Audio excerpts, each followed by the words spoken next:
Oh my gosh. What the heck? I apologize, y'all. Okay, I've been talking to myself. Alright, OBS. Why do you have to be this way? Alright, let me mute my stream back up and turn on desktop audio. Alright. I apologize. Okay, I've been chatting to myself here. Um, We can hear you on Discord. okay, yeah, I figured Discord could still work. 'Cause I just fixed my audio settings in there. Alright. So, anyways, well, I had the fleets displayed on the side, so I won't go through those again, but uh I'm intrigued from a commentary perspective as to what AngryEwok's thought process here is. I swore he would, like I actually have a preview video I uploaded just before this battle, and I thought he was going to take second player again and just, play really passive and then, keep his squadrons tucked behind his ships and force RealVeers into him and then jump on whatever squadrons RealVeers, pushed a little too far forward. But him picking first player is interesting because Angry Ewok really loves to prepare.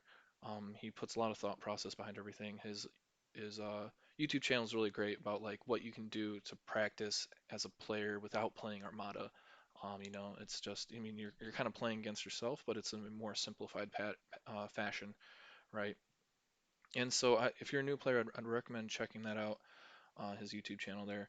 But yeah, so it looks like a navigate command using the dial, probably get up to speed 3, and I'd maybe want to do an outside turn, just tuck it behind that GR75, but I mean, he's obviously got a plan here. He knows how RealVeers deploys. They faced up against each other already.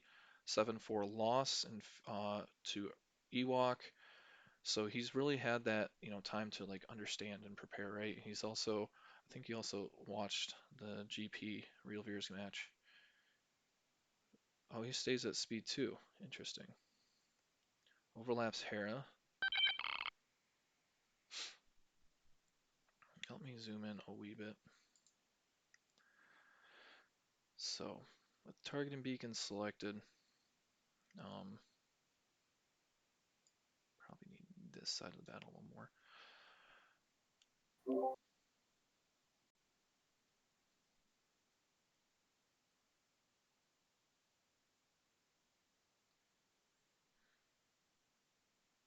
Alright, so here comes Squall activating, moving those tokens around.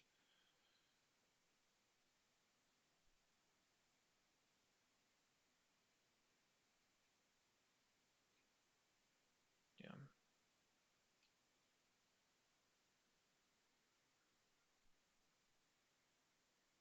So many tools.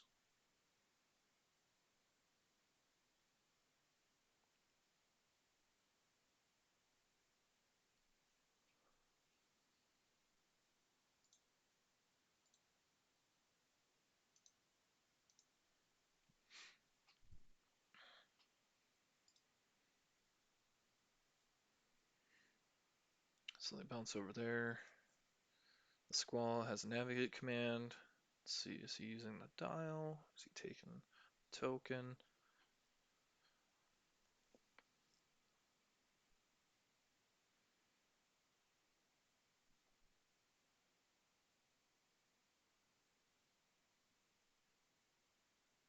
Token.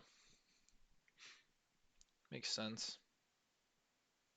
Probably just gonna go 2 straight, I'd imagine.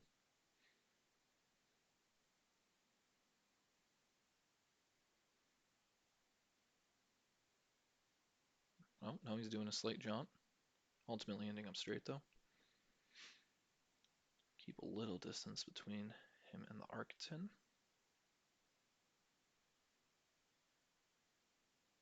Oh, he um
So I did not see which ones he indicated, but Hera Syndulla has given two A-wings, Rogue most likely the two next to her, with that being Tycho and generic A-wing.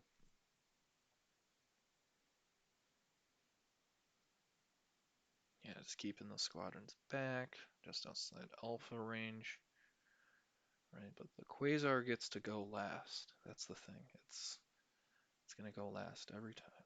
I could see maybe RealVeers turning in with the Architon, getting that Centaur title nice and tucked in, ready to rumble.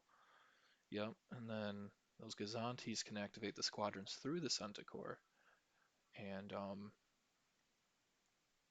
then the Quasar can push Morello up, Morello and friends up, right? So like he's prepping here. This is next turn. Ewok is in for a pounding. That's why I kind of thought he might go up to speed 3, just cover a little more ground from a safe distance here. Because if he went in with Morello from the Squall early, it would have been a rough time come the first activation on turn 2. So I think if the potato would have been safe if it went up to speed 3 on the out and turned a little more. But I did not fare well on the Swiss stage. So Ewok, I'm sure, is the master tactician and has a plan in mind.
Like maybe he's trying to pinch the Raider. I don't really know. The Raider can just turn away next turn. Again, I'm like this could just be a feint, right? And then swing left really hard, go for the Raider maybe, and have the fighting ships of RealVeers be out of the game. I don't think they're that immaneuverable. So especially with Squall letting Morello activate a bunch.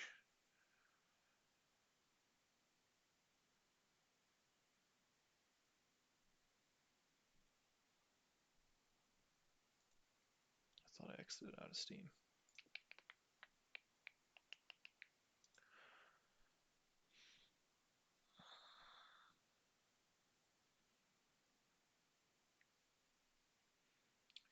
Those ships can activate squadrons from very far away.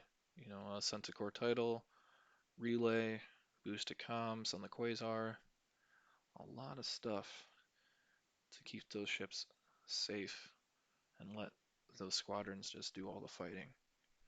Those ships are just there to shoot if shot first, right? They have a uh, very weak hull base. Only 15 points of hull separate RealVeers from getting tabled. I mean, only 14 for Ewok, but he's got a little more defense in terms of tokens and agility.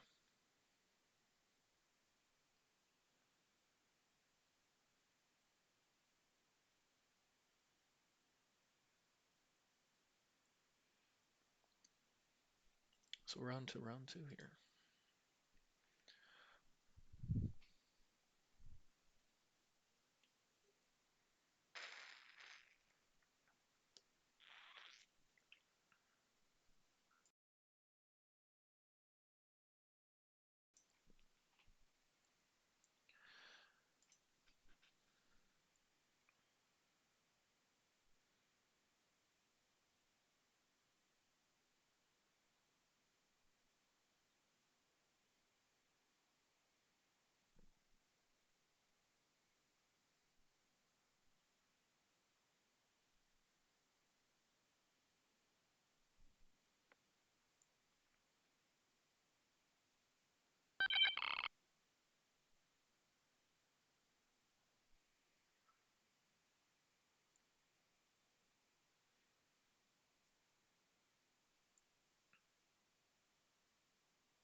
No Hondo from RealVeers.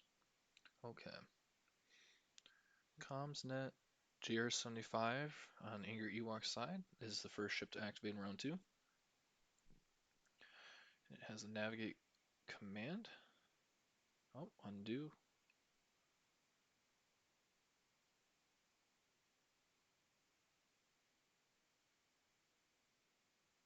I think he had multiple ships highlighted.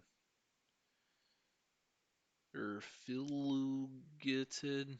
Really bad typo there, but he meant to say highlighted, which is strange. My brain fixed the word for me, even though it was.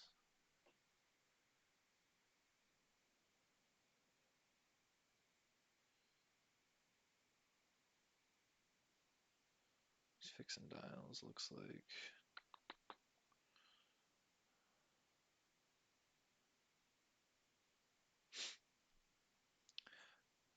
Don't you just love Vassal?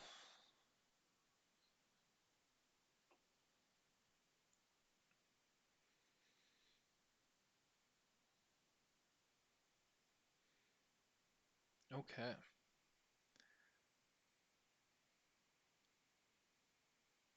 All right.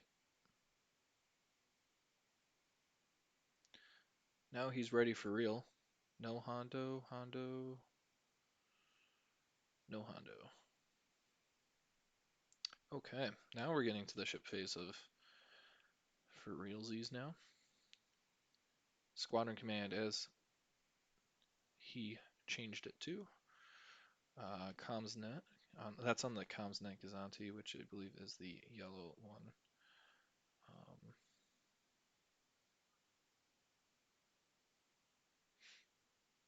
yeah, so it sends the token over to the potato.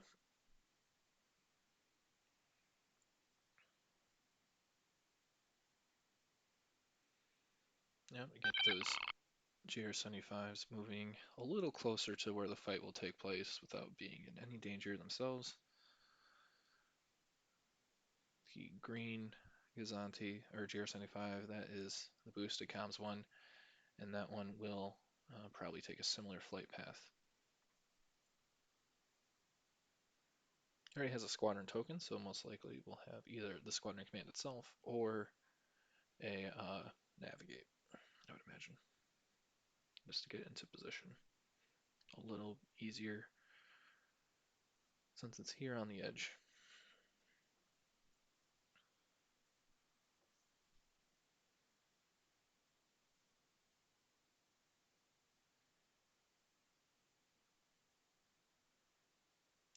The Centaur gained a concentrate fire token from RealVeers' Comsnet Gazanti.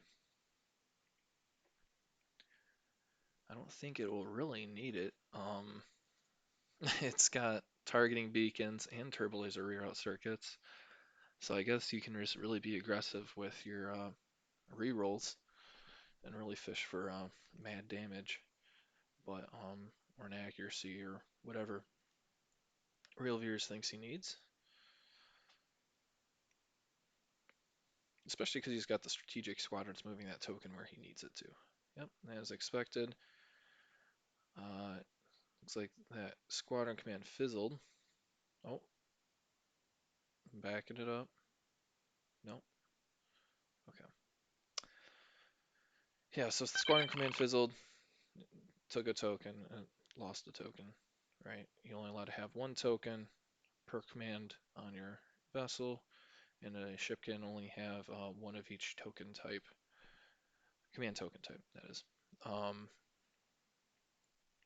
So you had a squadron command, didn't need it, so he already had a token, fizzled. Now, Woldar had a navigate command, and he is using the dial, it looks like, to speed up to 3, because he already has a navigate token. Oh, strange amount of rulers just popped up on the board. No, imagine the next activation is going to be that Raider for RealVeers. Jaina's Dark is probably going to activate here. That's the blue CR90.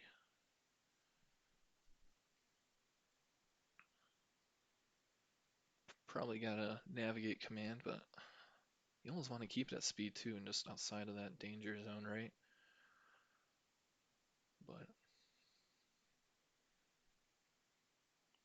kind of just have it slide, um,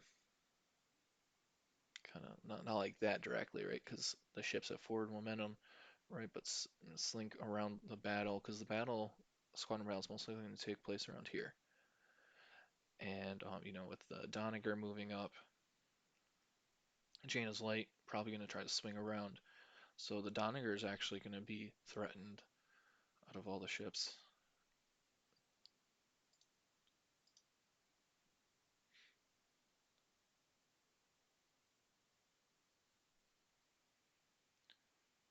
Jaina's Dark, yep, navigate command,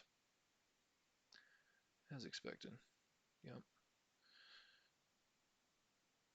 using the navigate command.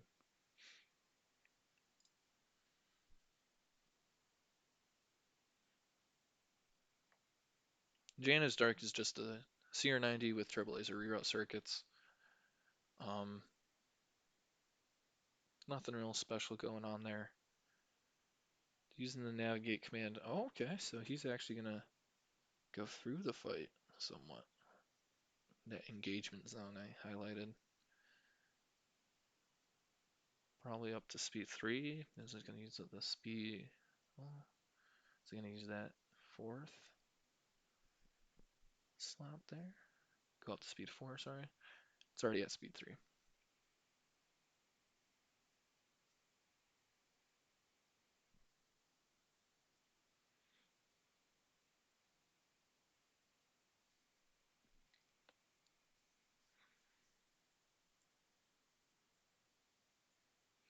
And if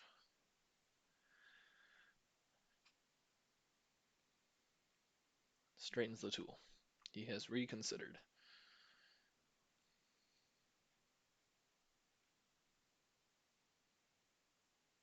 That would be a speed 4 move. Use that dial.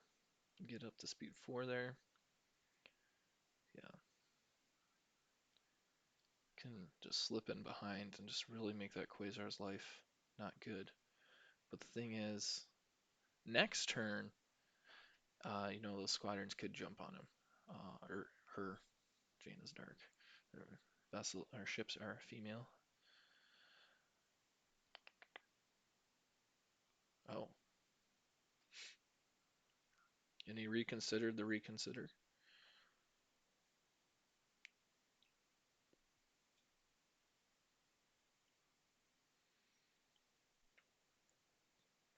You know that theory where, or I guess I think there's studies, I'm not sure, it's all hearsay to me, but take a multiple choice test, right? And you're unsure, you go, you pick an answer because that's what you believe, and then you're like, wait a second, and then you change your answer. Like apparently, I guess I'm really good at test taking, so I don't really have that, but apparently, like I guess a lot of people get that wrong when that happens, um, and so it really is like kind of stick with your initial your gut reaction, right? Like something in your brain might have like subconsciously like chose that for a reason. And I kind of follow that. I guess I know again I don't have any stats to prove it up, but um that's how I actually approach navigation. It's like, okay, I like this move first. Why was that? And then I generally kind of go through everything because, like I said, I'm a little newer player, so I'll try to figure out everything, and then I'll return to my best guess and is everything better than my first initial thought, right? And just kind of compare and contrast that way. That's kind of how I approach navigation. Um, Granted, it is a learning process, that's for sure, learning the nav tool. I've had the pleasure of playing up against Mandalorian Moose before, and he really schooled me, and he did some things with the nav tool I did not think were possible. Um, and so that really, instead of just sticking with my gut and pulling the trigger on it, I ever since that battle, I really started taking my time a little more and just trying to understand what moves are possible. Like, ooh, this is a ram, but if I cannot achieve the ram on the opposite side legally, can I set myself up for a really nice double arc or something? Or like, and stay out of, double arcing or stay in that safer arc, right? So this is a really jank movement here, using the navigate command. Oh, okay, he didn't go up to speed for it. I didn't think he had it, but yeah, it looks like he's trying to cut the head off here with Jaina's light, and keep it at safe range, out of the way of all those squadrons. So now here comes the Centaur. It's probably going to go straight somewhat. You navigate command, pretty typical. It's only a Architon light cruiser, not a command cruiser, so it has squad one. The Centaur will be activating squadrons mostly through its with the Gazantes actually. So those Gazantes can activate squadrons uh, in place of the Centaur. So I really like that build, because Centaur can only has a limit of two, and those Gazantes have squadron two. So really get the most bang for your buck out of the Gazantes, and you can fly them in a way which keeps them out of the way, as RealVeers is showing here. All right, here comes Potato. What is he doing with his navigate command? I Yeah, outside turn like this, force the battle into the upper right corner. I am a little shocked he did not activate the um, Raider. You know, it's only going speed 2, right? Could slide in there the end of the conga line. Because now that, because the Architon's going to be in more danger, so you're going to want to kind of outweigh. Or did he already activate the Raider? He didn't. He already scooted it forward. It's just moving so slow, I can't even tell. Um, My bad. My apologies there. That's a commentary miss. But okay, so Squall's activating now, and he's looking to see what damage he can do. Squall, I believe, is distance 1 to 2. I avoid using it. I'm the main Imperial player in my meta. Yep, up to distance 2. So,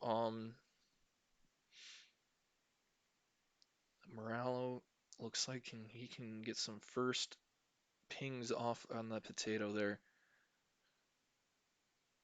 This RealVeers' fleet really makes a strong case for quad laser turrets. That's the offensive retrofit, I think. I mean, maybe I'm just a noob and I'm high on the card, but I brought that a lot in my first like initial fleet builds, and then it wasn't very great. But like if I had a centerpiece ship here, I can throw that in. If I was seeing RealVeers' fleet archetype a lot in my meta, I'd probably throw that in with quad laser turrets, right, and just start dishing damage out back. So, if he goes in, though, that's the thing. Does he go in and suffer the Alpha Strike next turn? You know, um, AngryEwok has 4 Rogue Squadrons. Hera, 2 A-Wings, and one of them Tycho. I don't think Shara and the other A-Wing are not eligible just due to their distance from Hera. And then Ketsu, but Ketsu's a little far back. So, yeah, it looks like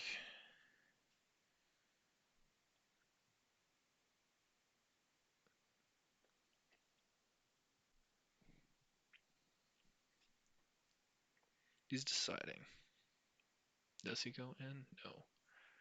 He is bouncing out. Looks like he might be trying to target Jaina's light here. Secure the outside. Okay, I'll chew through. 53 points. CR90. Easy peasy.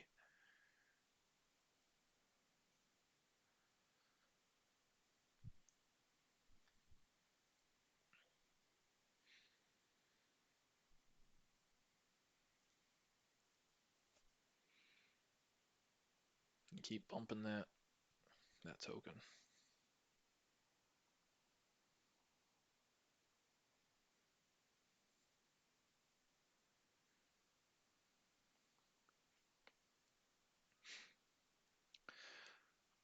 Reveals the squadron command. Probably not using it. Can't imagine him using it after that passive of a squall activation. But I've been wrong before. Yeah, he's just dropping the command. It already has a squad token.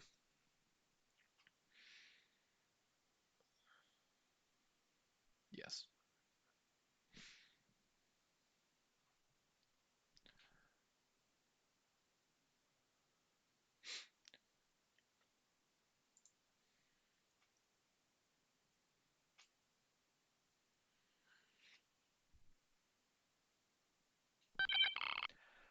All right, yeah, scooches forward there. So, RealVeers has not left his deployment zone. Um, that really shows what type of fleet he flies, here. It hates engagement. It only wants to engage if it needs to finish something off, right? Those squadrons, boosted comms and the relay, just that's really what he's relying on to keep things out there. So, AngryEwok has closed the distance,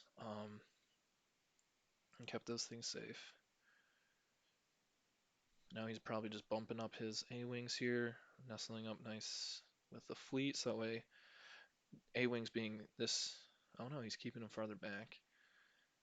Again, I kind of expected more of this type of strategy if he was second player. I thought he might put those squadrons near the front, to screen, but or at least let him alpha whatever squadron of his choice, right? Merrick Steele's looking juicy there on the end, right? I mean, will he end there after the squadron phase? Probably not, but just get those squadrons up a little closer in terms of player side to player side distance. Um, but again, I kind of expected this place like this is exactly what I envisioned him doing as second player. So I'm interested to see how he engages off of this as first player. Um,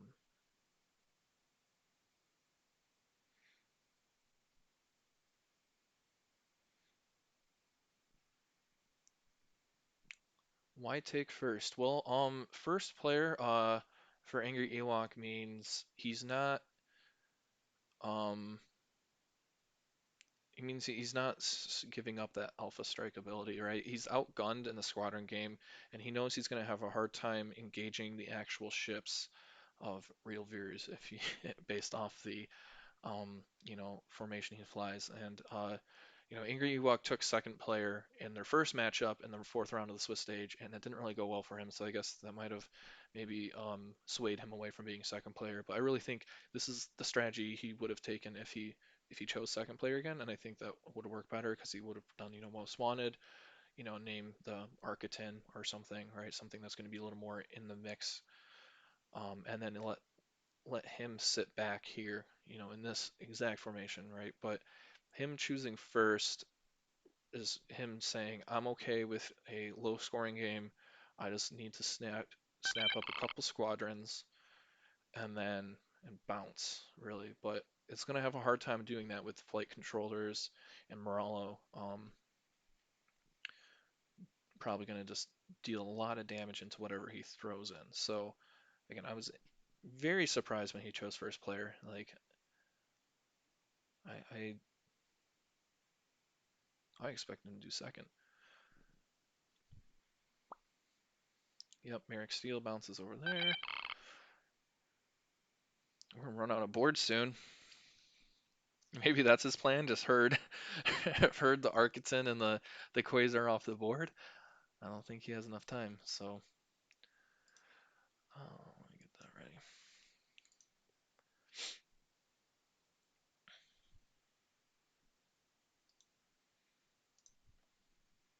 It would be funny though if a ship flew off the map in the final. Like funny in a sad way. But we've all had it happen, right?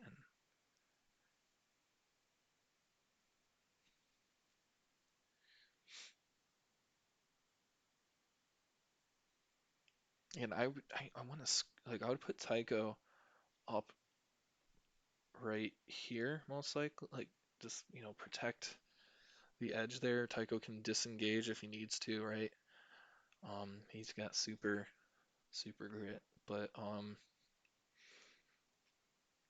just put Tycho there, just or maybe here, just somewhere where he can tie up some squads for Jaina's Light. But yeah, I just how do you approach a fleet like RealVeers?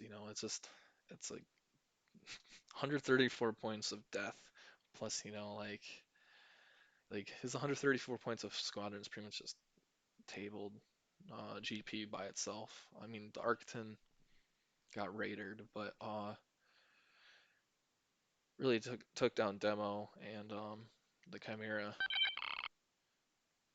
with only one anti-ship, well, two anti-ship shots really. So um, that's the potential damage that those squads offer.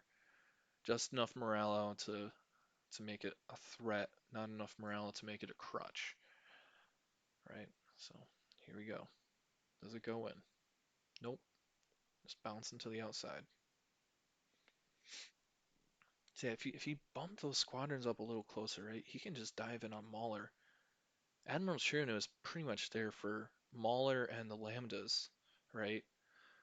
Um, because the Lambdas will, even if they're engaged, they can still move and activate that strategic, right? But Mauler is just such a potential threat to this fleet here. You want to fly a tight squad ball, you can't fly a tight squad ball because Mauler Myth will just kill it. uh, what to do? What to do?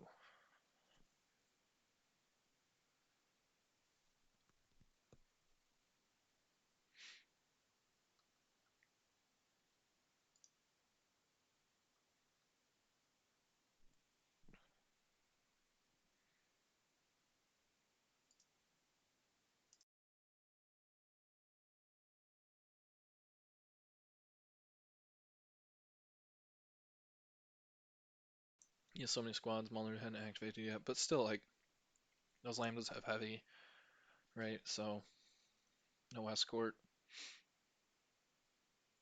Is that Genton or no? That's just a normal Lambda. No, that's Genton. Has the defense tokens. Um, yeah, yeah, you can just bounce on Mauler and a Lambda right next turn. With four activations out of the potato.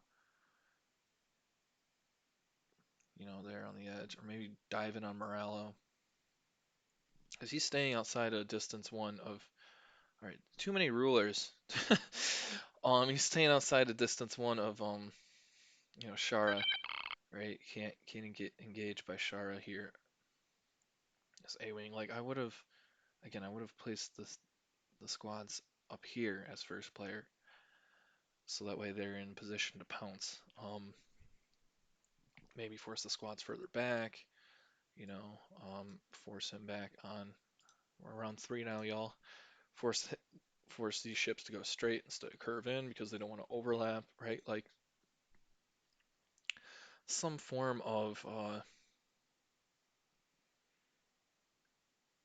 defensive picket, I guess, or just like just offensive preparation here. But looks like he's gonna dive in, with these four, I'd assume. Again, I'm not sure. He might just coast and let those things fizzle, right? But he's eventually gonna have to turn in. The Jaina's Light's going too fast, and it's got to set the edge, right? Where do you set it out here? There's no one can really protect it out here, right? If you're gonna set the edge, that's a football term. You'll see in defensive line talk, right? You want to set the edge to avoid a runner from breaking to the outside, right? So you force it inside to where you want it to be, which is your kill box here. So um, again, if you're setting the edge with Jaina's Light, again, I probably would have maybe gone up to speed 4 and just gotten a little more distance, but you want to be careful. There's no one really to protect out there. So let's see how he plays it out here. Both players are set, hopefully with the right commands this time. Hondo, no Hondo. Again, I think RealVeers holds Hondo as a just in case. He did not use um, Hondo at all against Guild Paleon.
Navigate commands, swung that GR75 around, navigate command on the Cosnet Gazanti, let it slide in there behind the Quasar.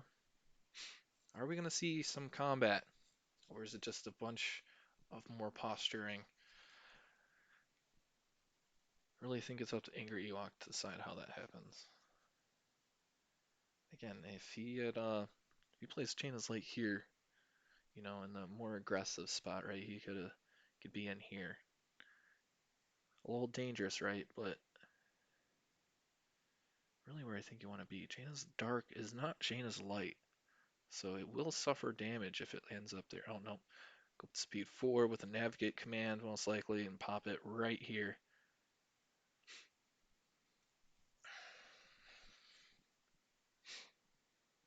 Finally, some aggressive positioning. All right, so he has taken a alternate path, but ultimately that is the game plan there. Ooh, just a bit outside.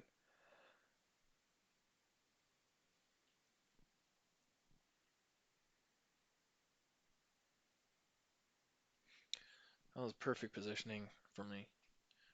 Unrealized standpoint. I don't think he realized the danger of his move and potentially double arcing himself. If he had a double arc, he'd be taking quite a bit of damage from the Architon, and then just signaling to the squad ball, eat me, pretty much, right? Because you only have the 2 evades, so not a whole lot you can do. Raider is finally turning in. It's got a navigate command. There he has navigate token.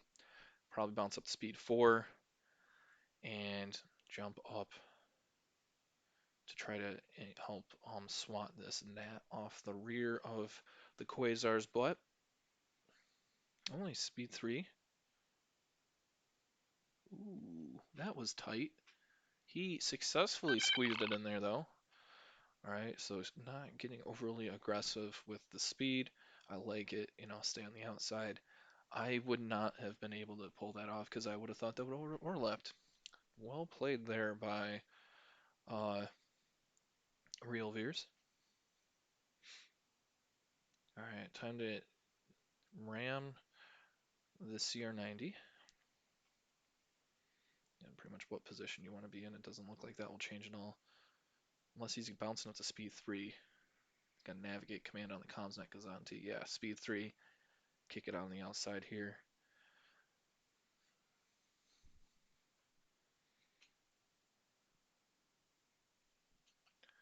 Pop back to the chats.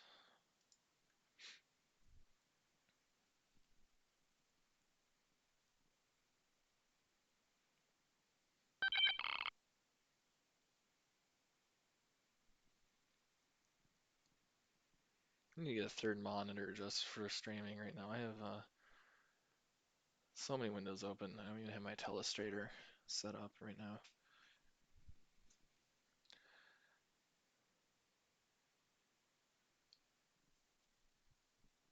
The next time I stream a battle, it will be really sick. Oh, does he have a at rear arc shot? I thought this was outer range. Looks like no cardboard he declares. I did not think he had the cardboard. Oh, he does have cardboard. That is cardboard. Wow. Okay. Look at that. RealVeers has got some good eyes. I have perfect vision, and I could not even tell that would have clipped. I just thought that was shield down. All right. That's why he is in the Vassal World Cup final, and I'm not. So rear arc shot here. It's going to be 2 damage coming in, but it's going to be canceled. Dice are bugged. Uh-oh.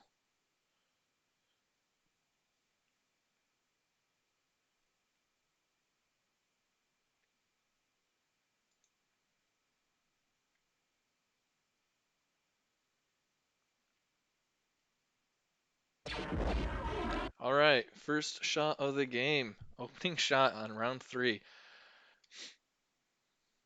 No rerolls. Targeting beacon is too far out. He's just canceling it. Yeah, no need to spend the evade offensively, really.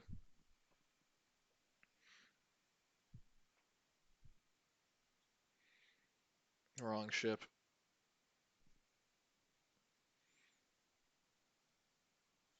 I think I'm a little further zoomed out than I was before. There we go. Got the whole battle in. See how that looks on stream. I can't see the ship on the right. On the left there.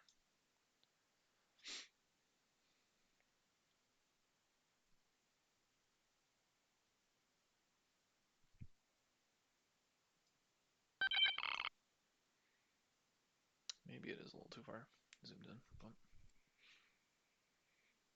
I don't know if that Gazanti will swing around at all. All right, so the Arcton just went straight. I'm kind of surprised. I would have maybe turned in a bit, but again, it's running on a board. That's really what I'm concerned about here because got that much board left. That's just over range ruler, it looks like. So yeah, I'm just gonna zoom out again. There we go. You can see the edge of the board. So not a whole lot of board remaining for both Jaina's Light and the Centaur. Jaina's Light continuing a really passive play here, but you have to really, if you go in at all, it's just going to get eaten by these squads. And this Gazanti will most likely just ram to pass on RealVeers' side and let the potato figure everything out. I would maybe jump, like just turn that fourth one. Oh, oh, oh,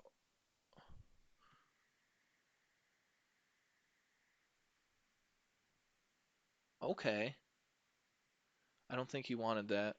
I think he wanted the speed 1 move inside turn there. I'm not sure how I feel about that. Um, yeah, that's unexpected. But so the first damage of the game goes in on the Comsnet GR75. I didn't expect him to make that move. I thought he would have gone up to speed 4. Um, so looks like he's set.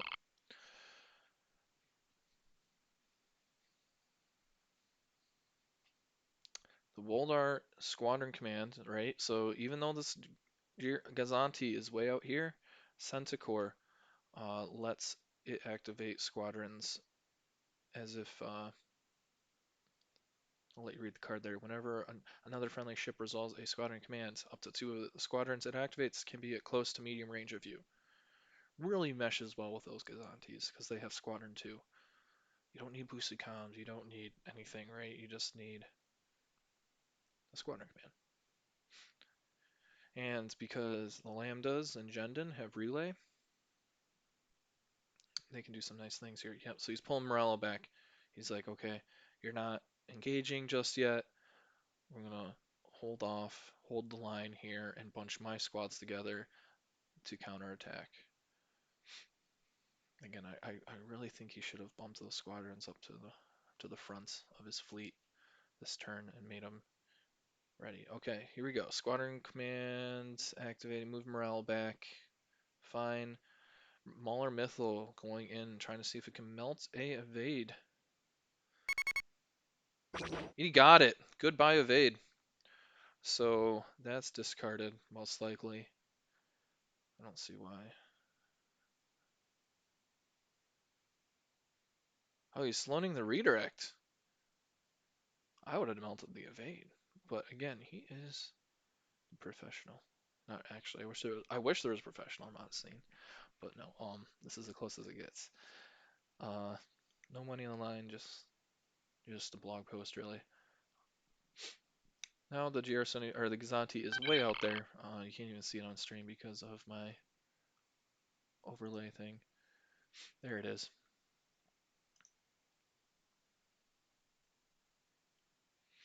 I'll pop those lists away.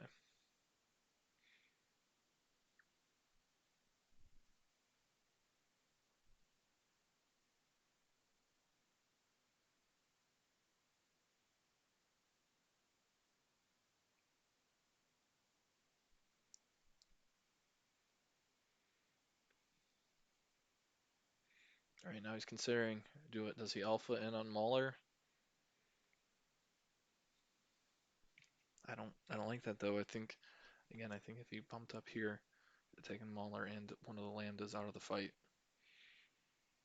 with 4 squadrons, but could be overestimating how much squadron damage he has.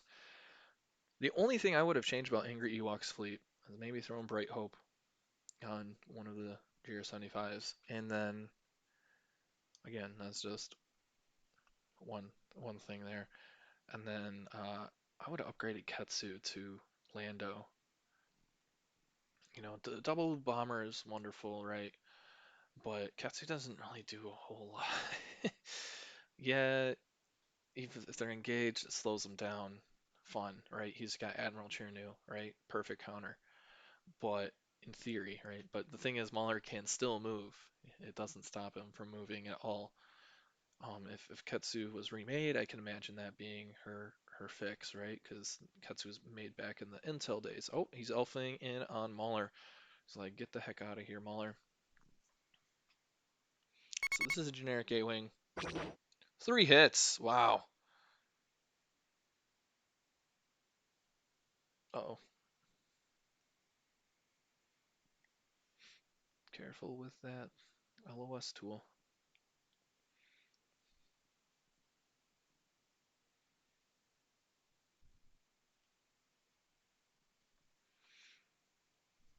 Good hit. Yeah, like, because like 13-point bid is wonderful, right? That's great. But like 1 point in Lando versus Ketsu, right? You're getting significantly more haul. I'm not sure. I don't know the math on the damage. I haven't calculated that far, but Lando lets you get that consistent, like that exact damage, right? Screw you, you can't evade this, you can't scatter this, right? Really great. And then just it's just tankier. Yes, Katsu has the scatter, but you can just take more damage, more attacks. Can't Lando doesn't die in 1 turn. Katsu can.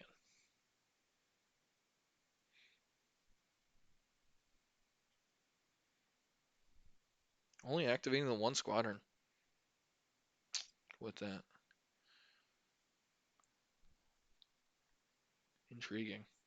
I would have maybe done Shara. Bump Shara. Maybe try to get the work in on Mauler.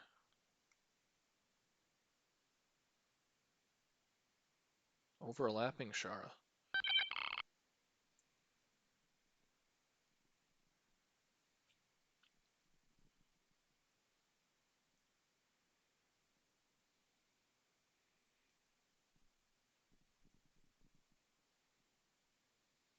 Because now Shara won't get Hera. Will any of the A-Wings have Hera? Why is... Yeah, like, again, I'm not really sure what Ewok is... plan is here. Only the one A-Wing? Oh, I would have at least committed two. Again, it's just holding them back, I guess.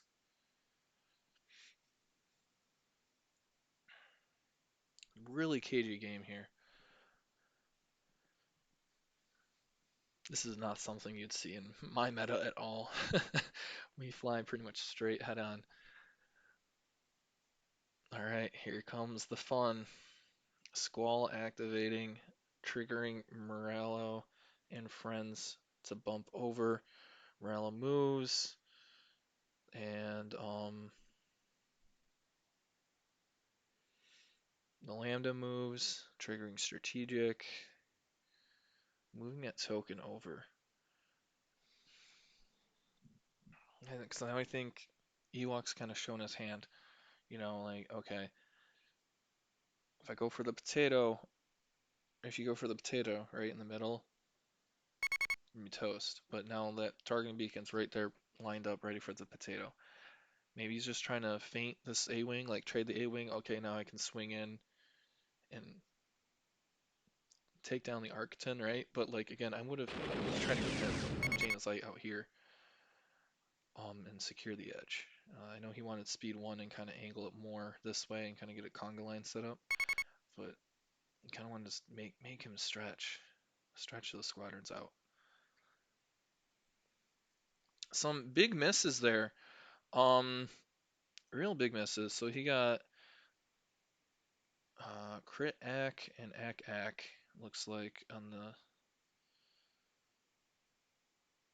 attack there. Yeah, crit ack blank blank, sorry, on Morales' first attack, and then Aki on the counter. So no damage on the squad attack, but Saber Squadron comes in and what? What? There was so far there has been 11 dice thrown in this activation, and none of them have dealt damage. That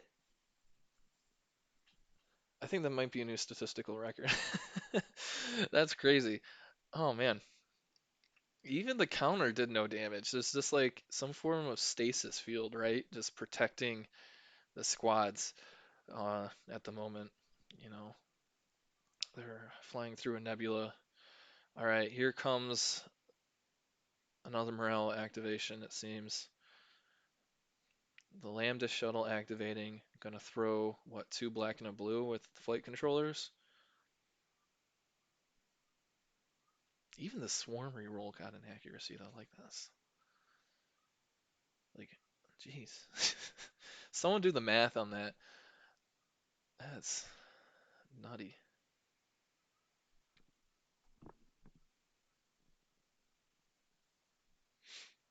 I guess that one A-wing took up all the hits.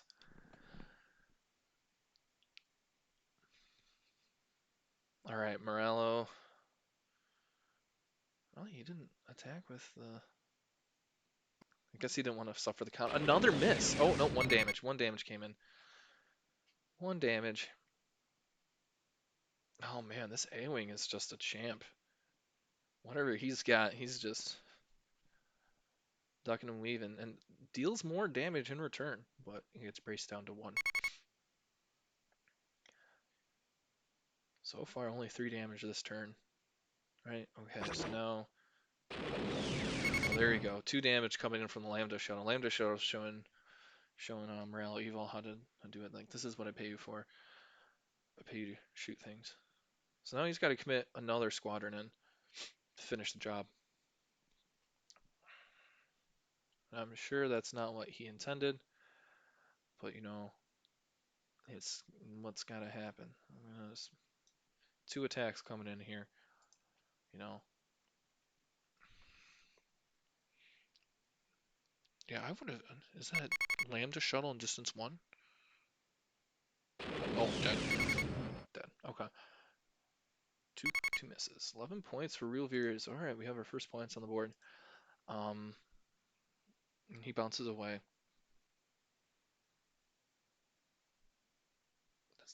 Is that distance one? Must be. One damage. Does he burn the redirect? Man, that A-Wing taking up all those activations really. He evaded it. Bold. Not really, I guess. He doesn't have bomber.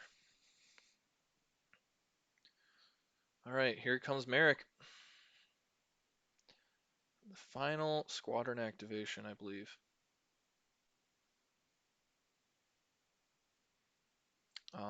I do believe this Gazanti still has to go, and it'll most likely have Squadron Command to do Centaur. So,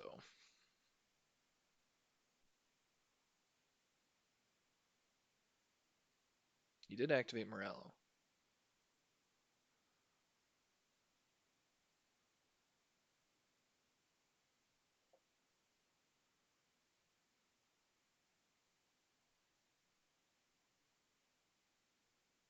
Let's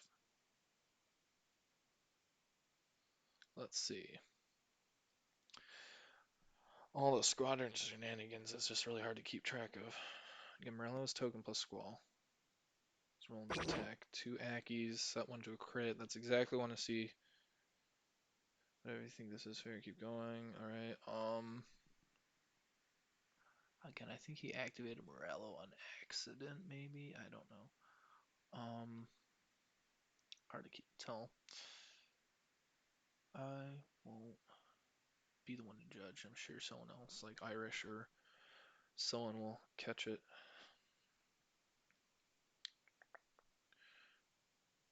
Alright, then that Lambda.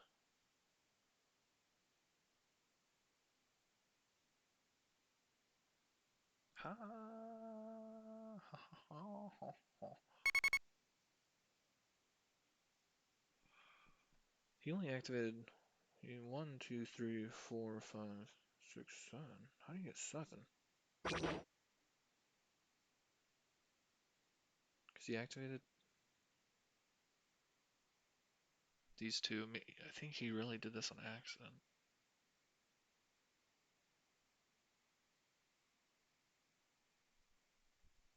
Maybe I just missed the squadron activation from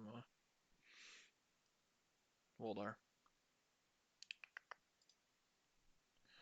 Alright, injured crew.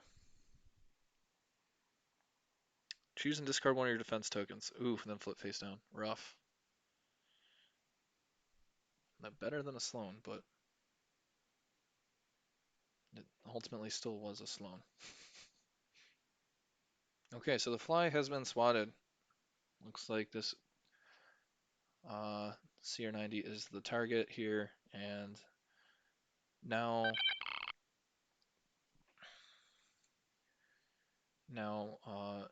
Ewok really needs to swing in and punish these ships here. I'm not sure if he can. You know, he's got the Phantom there, right? Can't really pounce on it with anyone. Hera is the furthest right squadron, right? Again, I think he should have had the squadrons up here. Um, Hera's the furthest right squadron, but only speed 3 gets her up here. She's essentially out of the fight. I don't even think she has any A-wings to Rogue. I think they're out of range. Oh, Shara is just in range, I guess. Shara is the green one.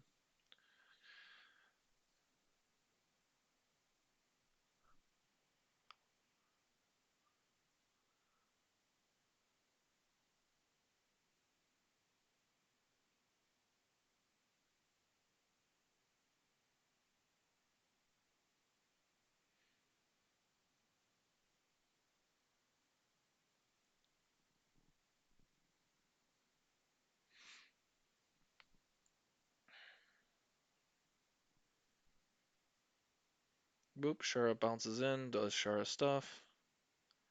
I mean, he still has cheer now, so these guys are not locked down. Decent roll, but again, that would have been better against Mauler, I imagine.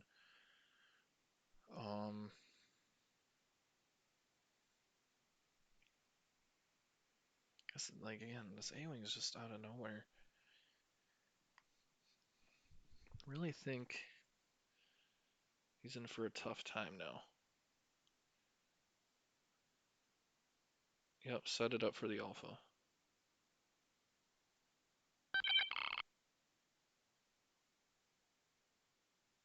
Phantom, speed 4 plus cloak. Right, like if Jaina's Light was here, he could now get in that front arc and just cause a back a backup, right? You know, force the arc to jump it, get it out of the fight in terms of Centaur, and then you know you get when you get Centaur out of the fight, you get the Gazantes out of the fight essentially. Tycho bounces up. He doesn't have Rogue. Um,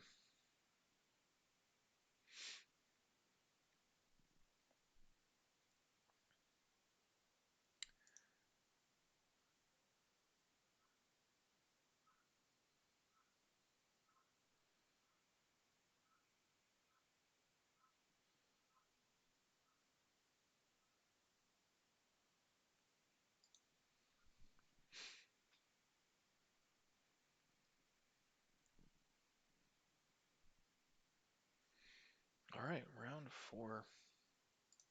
The score is 11-0, and that won't last long. Uh, this TRC 90 is already on thin ice here with this squadron game. If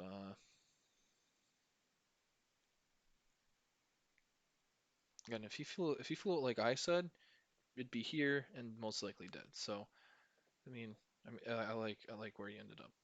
Um, but I think you really need those squadrons up front to essentially ward off. You know, you have Hera with maybe just didn't want to overlap them. I'm not sure. He has Hera, right? So you want to get those positioned right too, because you can really Hera's there to help supplement your squadron game. Lets you even delay that. Essentially, it's essentially a squadron command from a Gazanti late, right? So Hondo Inaka finally is triggered.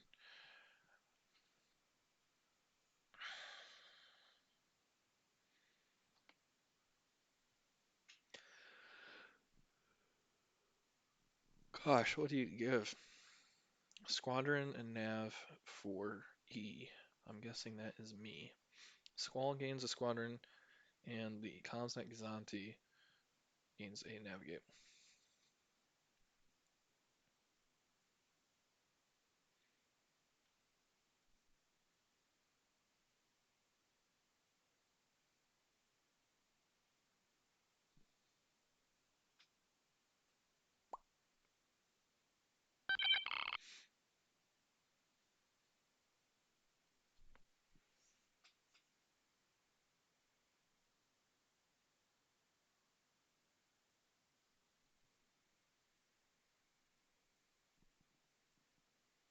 So Jaina's Dark gained a concentrate fire command.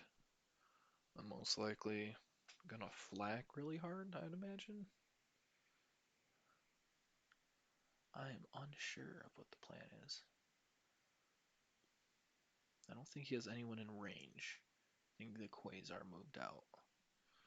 That could be just nicked.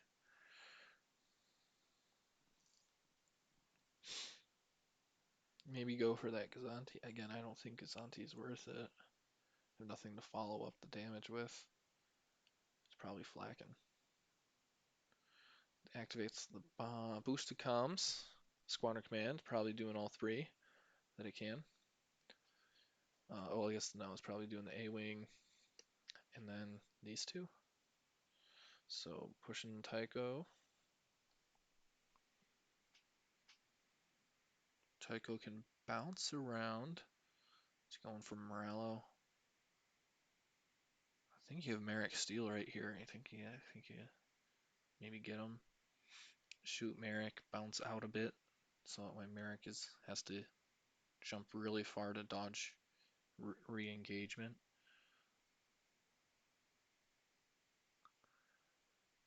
It's gonna be really hard to lock down anything with the Quasar having Admiral Cherno, so not a whole lot you can do besides just shoot and hope for the best. Maybe go for a Lambda, no defense tokens, they got just as much hull. I thought he had taken a damage. He has, okay. It just looks like 6 from my level of zoom.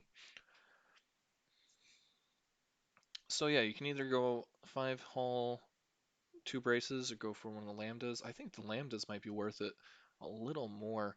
And that's because they get that morale activation, right? So in reality, when they activate, they're getting 7 dice of anti-squad or 3 dice of anti-ship.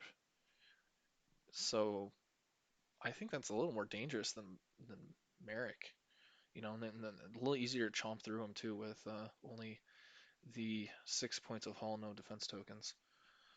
So we'll see here. See here what he does. Oh, here comes Hera. Oh, and he goes for Merrick. Okay. Hera gonna roll 3 damage. Not bad. Braces it down to 2. So now Merrick steals at 3 hull.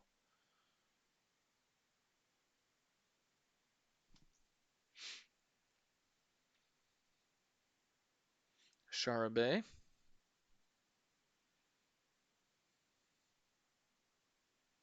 Merrick steal. Oof. Oh no. Once again, that mysterious nebula strikes.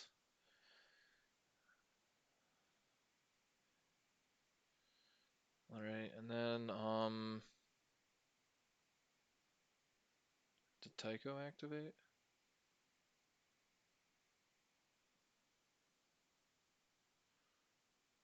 Oh, I don't think he's shot yet.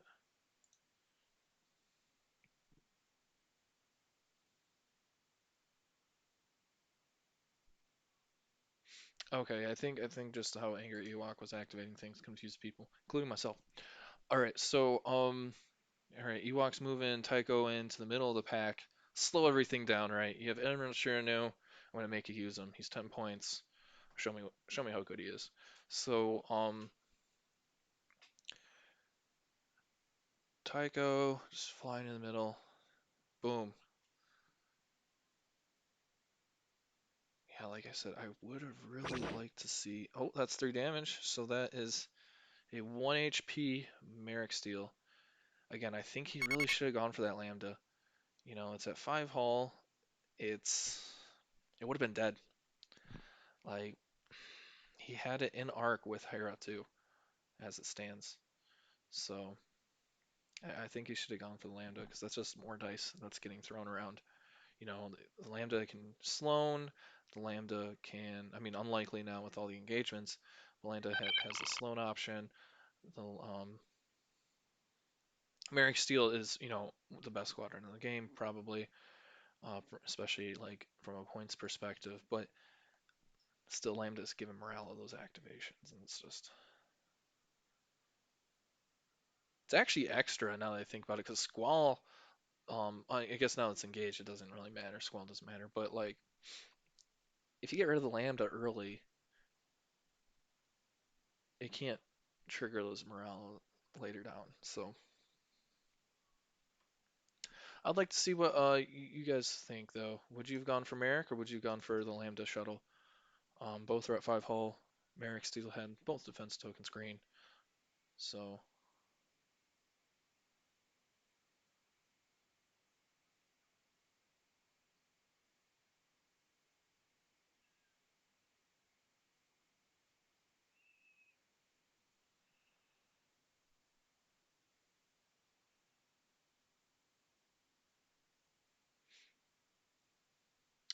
all right, Comsnet Gazanti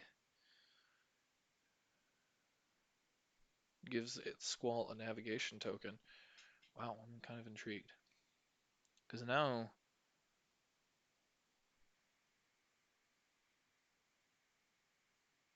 Oh no, sorry, Squall is activating. My bad. Okay. Discarded the wrong token. That's how he gained it. Mauler Mythal bounces, plinks everyone.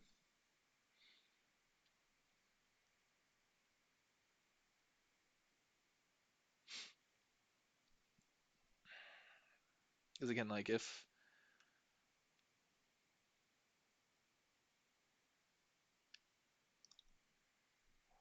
all right, so Mauler bounces in. Who's he shooting? Tycho. Hera? Hera. Tycho.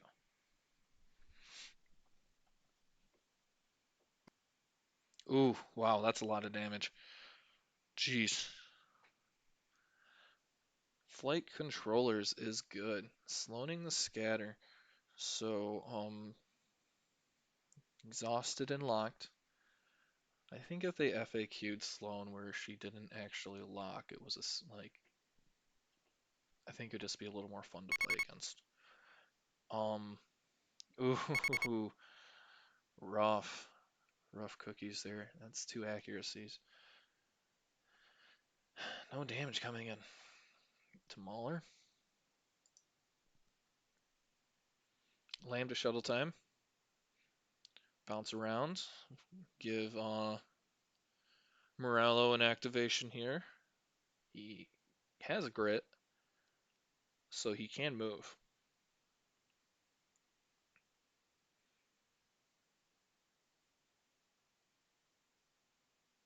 So many rulers.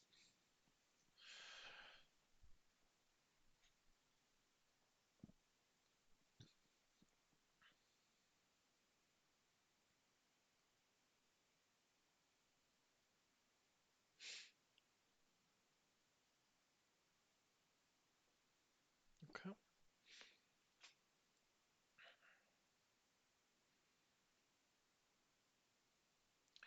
Morello has grit. Yep. Attack. I'm probably gonna bounce the outside. Maybe see if he can finish off that. That's that's enough. That's enough. That was enough. Just exactly enough. And there down goes Tycho. Not looking good for the rebellion player here.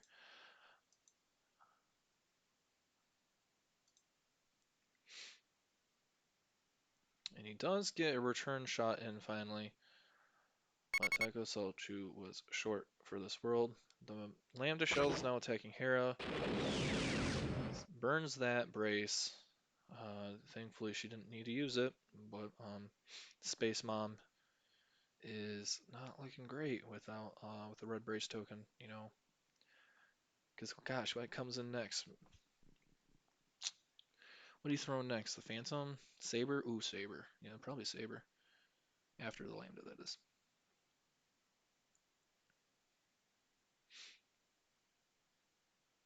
Yep.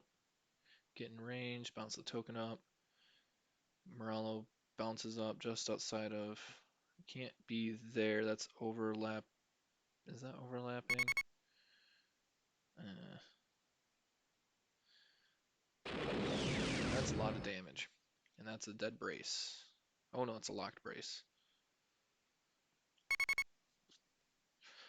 Space Mom's not looking great. Nope.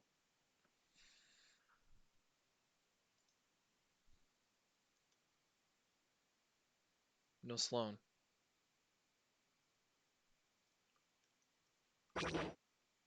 Oh, it's gone anyways. Never mind. Okay, so he would have melted the brace away anyways with the lambdas here, and that's one dealt, one damage, and boom. All evened out, I guess. AngryEwok could see into the future. 25% chance of getting that accuracy, and it happened. Da, da, da, da. That's a lot of damage. That's a dead Space Mom. So another 28 points. That's 55, right, y'all? Where's that 65? 55. I can do math in my head.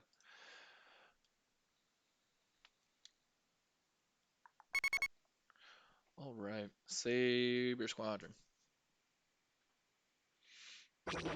Boom, 2 hits. Swarm reroll, 3 hits.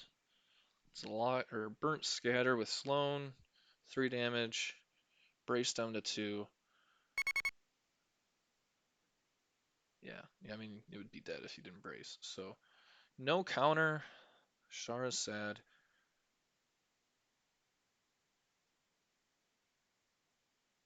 And Merrick ran away. Merrick escaped. Like I said, I think I would have gone for the Lambda. Saved Space Mom from certain death. He's bumping the Arcton. Alright, so he's happy where he's at. He's like, okay, this CR90 poses no threat to me. I'm going to melt it next turn. I've got enough points in squadrons here. He's got half of the squadron base now. Ketsu, Shara at 1 HP, already activated, and an A-Wing. Um, Not looking great here for AngryEwok. He's really got to do a lot of damage in the next 2 rounds here. So this thing is probably just going to swing up to the outside and just try to get the heck out of the way. It was in the way last turn. And it's navigating out of the way. No tokens to give.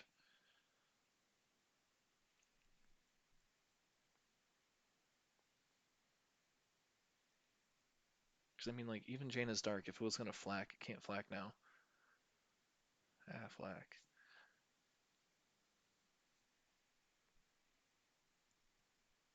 Oh, I mean, maybe it can. Maybe it's got this stuff in blue range.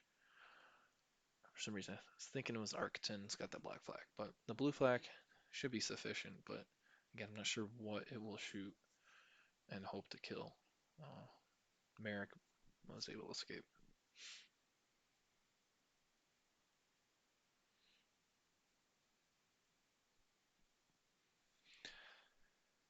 Okay. Walder Squadron. Centaurs activating 2 squadrons. Relay. Got Jendon activating. Not doing anything. Oh, Saber Squadron. Dun dun dun dun. All right. 4 blue dice. Ooh, Scatter's on the table. Scatter, sir. His, his burnt, but in a positive way. Keep Shara Bay alive.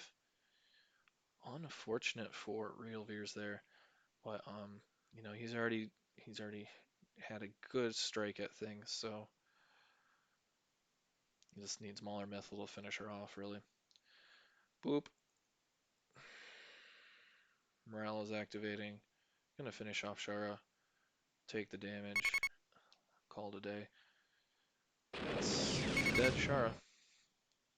Another 17 points. That's 72. That's the power of Centaur, baby.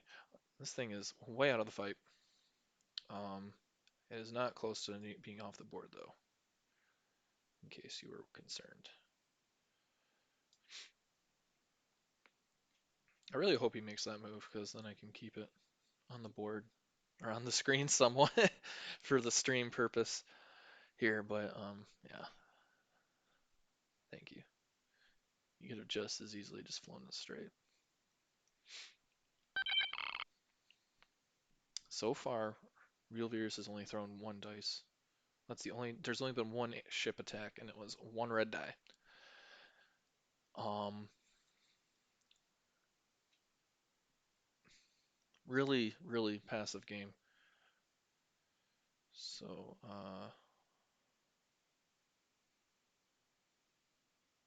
counter, then your activation. What? Counter.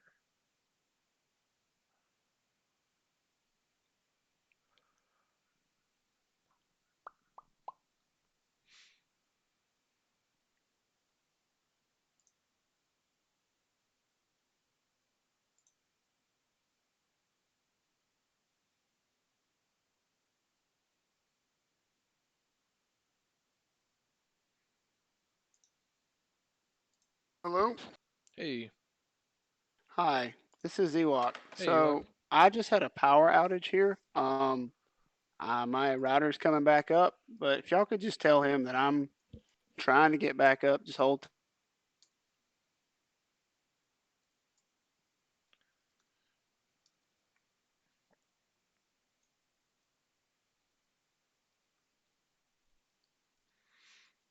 Um, is your internet like up still, or I guess your router's booting up, so you don't know if your internet's out.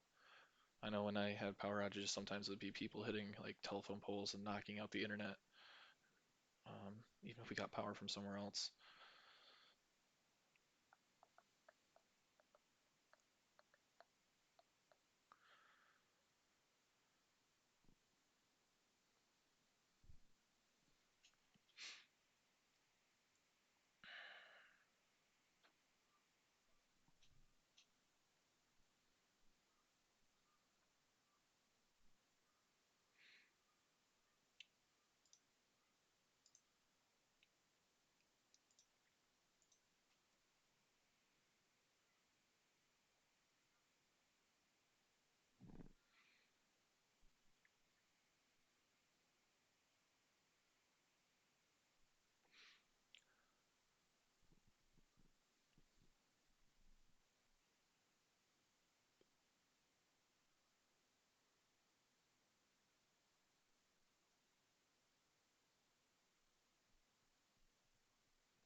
All right. He just left the Discord chat here, so I've taken it as a good sign. Um, that things seem to be booting back up on his computer. Really unfortunate timing for it to happen in the middle of the game here. So let's talk about I guess how we got here. So really passive deployment.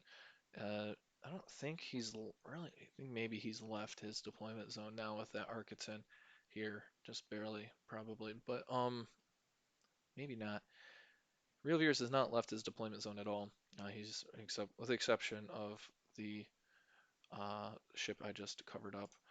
Um, so this Gazanti here is the only ship that has left the deployment zone for RealVeers.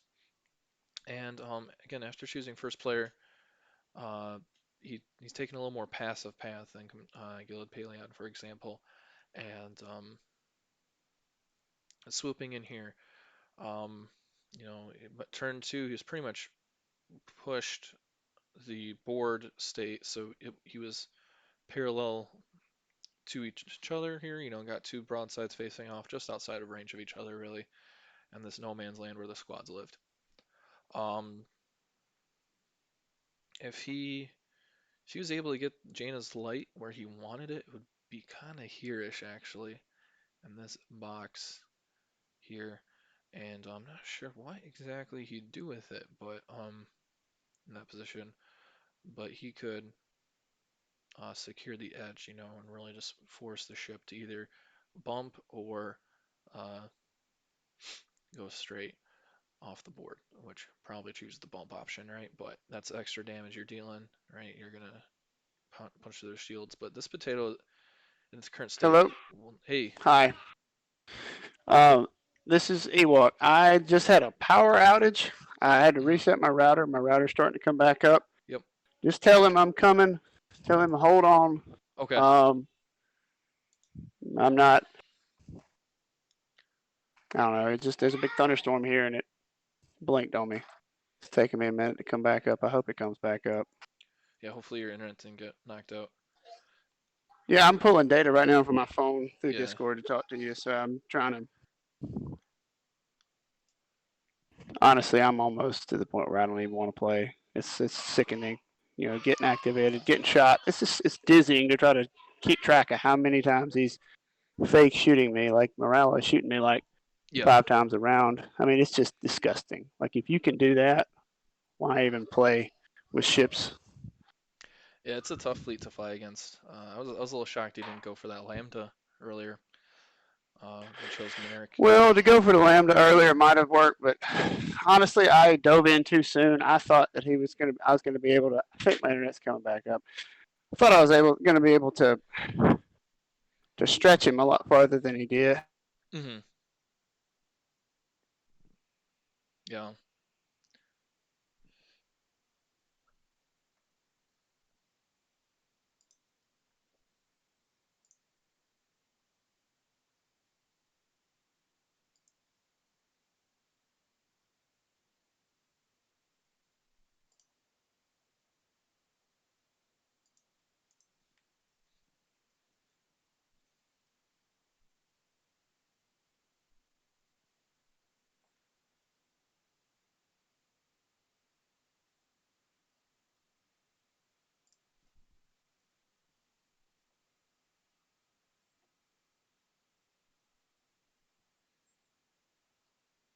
A terrible thing for a faction locked ability to do. I think things that everybody can take, TRCs, things that Mm-hmm. adjust, intensify, things that fix dice that everyone has equal access to, sure, you can do that. But faction specific things that just let you set dice to whatever. Oh, like Um, with Merrick so still yeah, like my, and well, Lando. yeah, exactly. Yeah. Lando would be much better in this fleet, but I refuse to play him. Okay, so that YT was 2400s instead YT 2400s instead spam instead of A wings and trying to coordinate squadron tokens and all would be much better in this fleet. But I refuse to take them because it's part of the game to be good at commanding squadrons and being in range and doing all these things that are skillful. I refuse to do that, and it's frustrating. your man of To principle. I'm gonna sync on somebody if I can get. I'm starting to. I'm back online, but I'm trying to join the room. Okay, looks like you're still in the room. So you're in the Yeah, room I'm trying. twice. I don't know how to. I'm looking for somebody to sync to. I'd maybe myself or When I'm lighting y'all up, the synchronization is grayed out. is it Mm, 'cause you're in the room twice? I don't know how to get myself out of the room though. Yeah. Here, I'll. Um, Here we go. I think I'm trying to come back, but I don't have a table. Where's the table?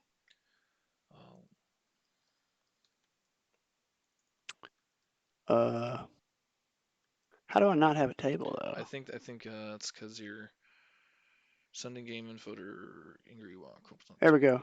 Okay. All right. All right, I'm See, back are you on the able to table. control your stuff still, like We're damage gonna deck? find out. Let me Okay. see if I. Let me see if I can just roll some dice. Okay. Well, So I apparently can do something. maybe try moving your damage, like something in and out of your damage deck or something. Damage deck. I can pull a damage card. Okay. So it looks I like I think think you I'm have back. control. Yeah, I think you're back. Does he know, or do I need to tell him? Yeah, yeah, no, he knows. He knows. Okay. So what happened last? What's the last thing that happened? Let's see here. He killed, or no, he rolled with Morello. Uh, accuracy You hit. shoot Char with Morello. Yeah, All right. So he got at least one damage, I'm sure. yeah. It Okay. was accuracy hit crit, He only hit needs crit. one. So Two. No brace on Morello. yep.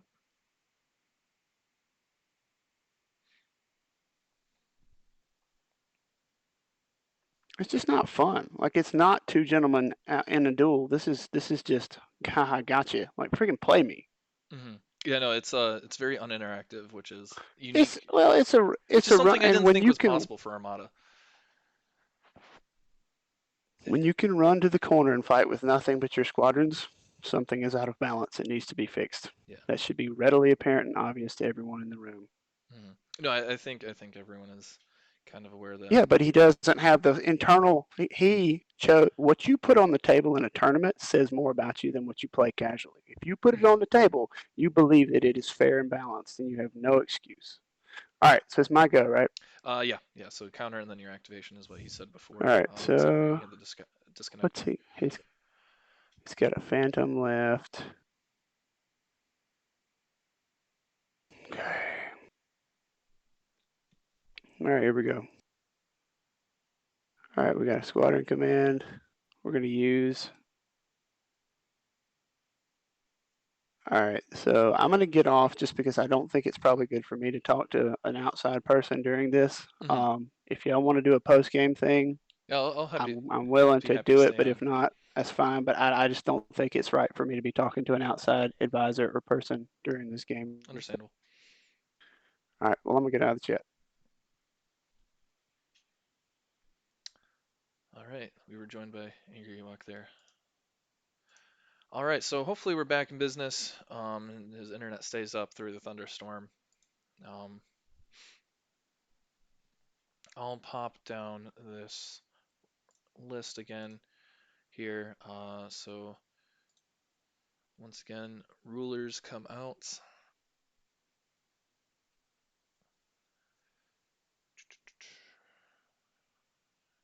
So he's activating the squadrons. Does he go for Moralo here?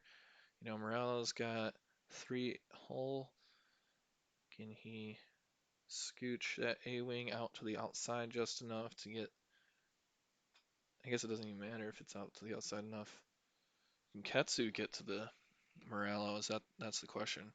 Distance 3 gets him here. That's Moralo. Yeah, Moralo can get flaked. He's got a Confire token, you know, fix the flak die. I think he might have a solid chance here at getting Morello. I think he put the A-wing in there though first. Let the A-wing tie things up. But like I said, he's the player in the finals, and I'm not. So whatever he does, I'm sure turns out better than whatever I can come up with in my smooth brain. Um, Running an Onager with a victory. What an idiot I was. No, Katsu's full HP, you know, full tokens, but she hasn't shot anything yet. And I guess that's why he did not take Lando. That was a bit of insight he did provide for me, which was why the heck didn't he has he has 13 points? Why the heck did he not take Lando? And that's why he doesn't believe in faction locked dice fixing, which is honorable, you know, but Lando's so stapled into the competitive, right? Like I get it at a friendly event. I feel like if you're trying to play to win, you got to play to win. You know, as long as it's fair, right? 3 damage, brace down to 2. That's looking good. That's looking good for taking Moralo off. It's a lot of damage he's removing here.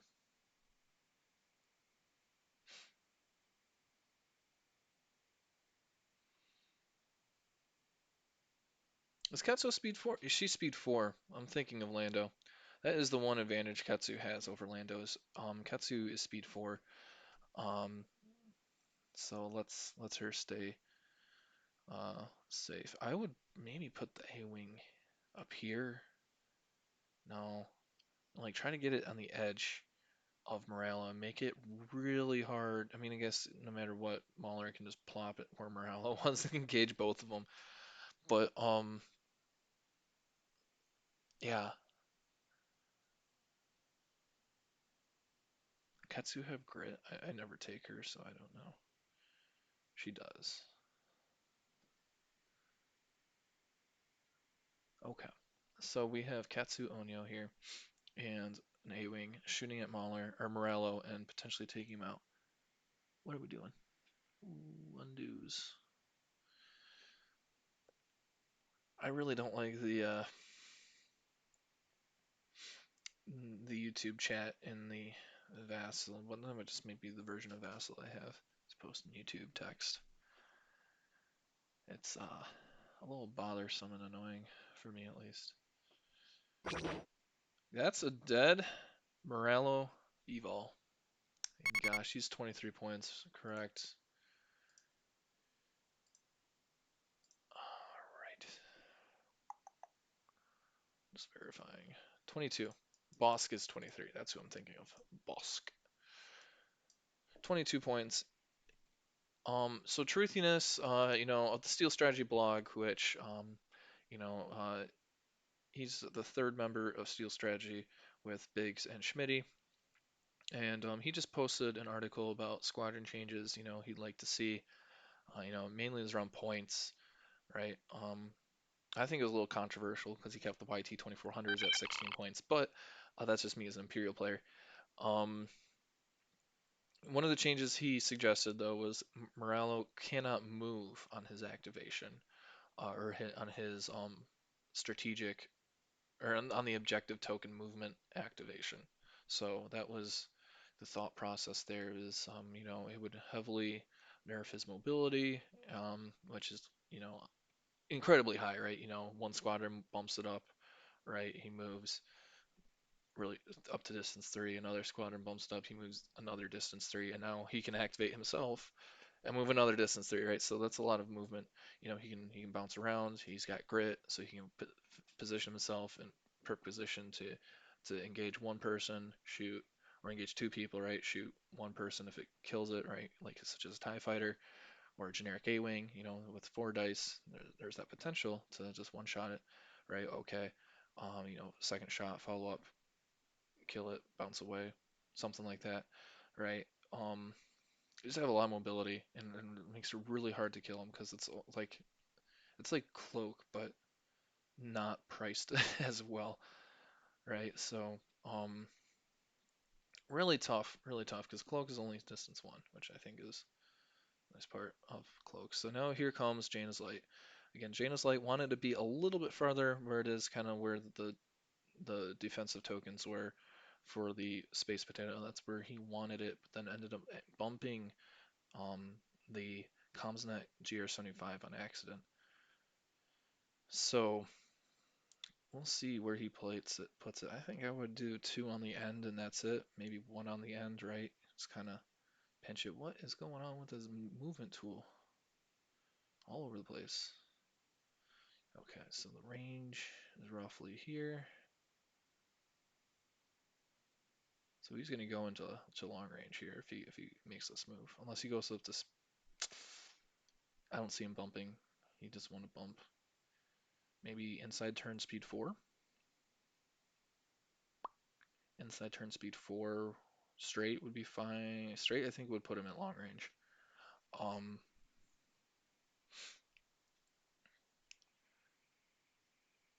Straight he chose with the navigate command. Looks like it's outside. So yeah, he's fine at straight.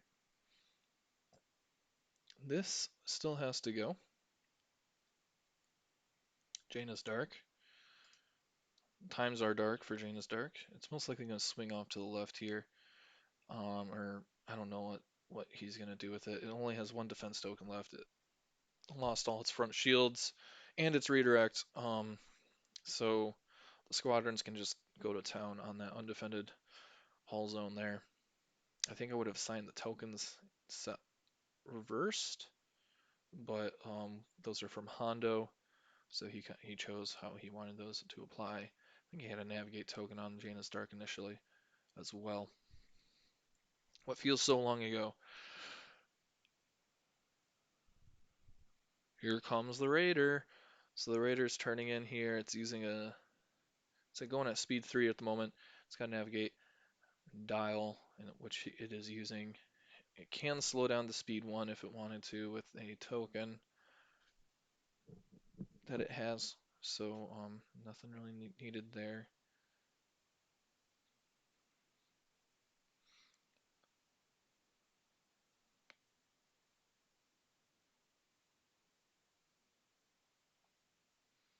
Yeah, I think you want to try to...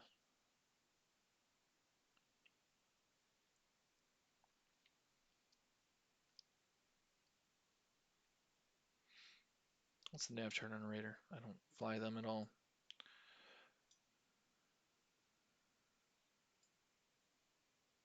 Oh, it's over here. Nav chart on the Raider. So, I think speed 3 might be where you want to be. can just land in front of the station here. Get that extra off speed 2. He's changing up speed 4 and obstructing that shot. Yeah, speed 4. That makes a lot of sense, actually. That's probably what I would have done. Because now that shot's obstructed, um, it is close range or medium range. So,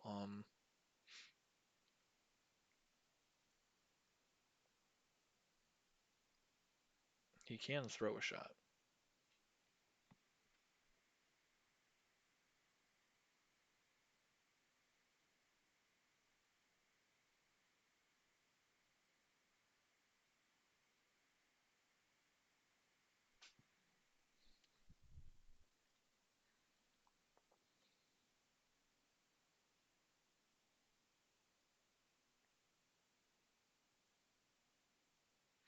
All right, concentrate fire command. Akbar.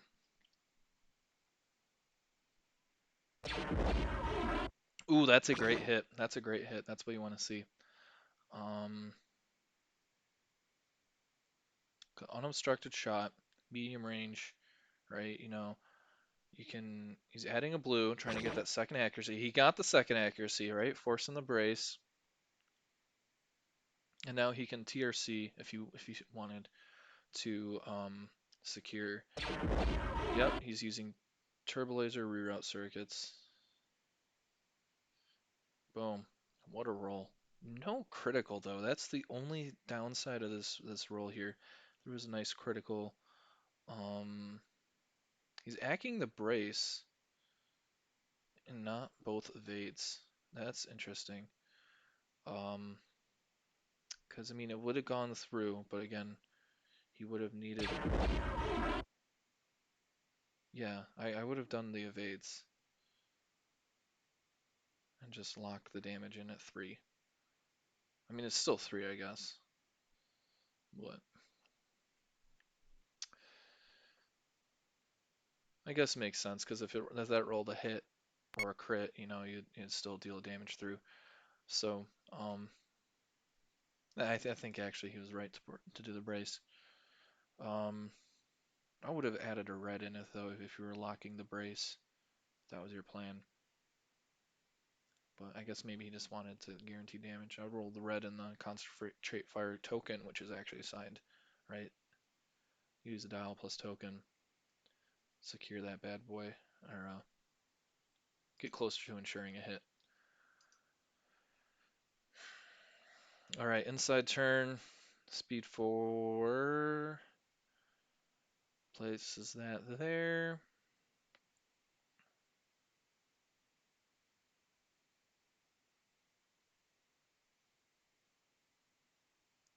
Okay.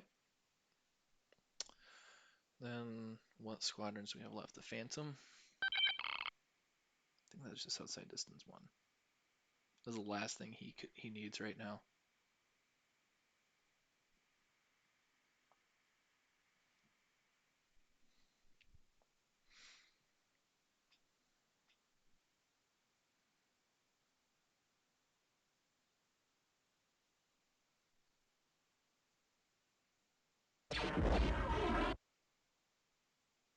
Rear to front shot. Ooh, that's a crit. And he sets it to a double hit.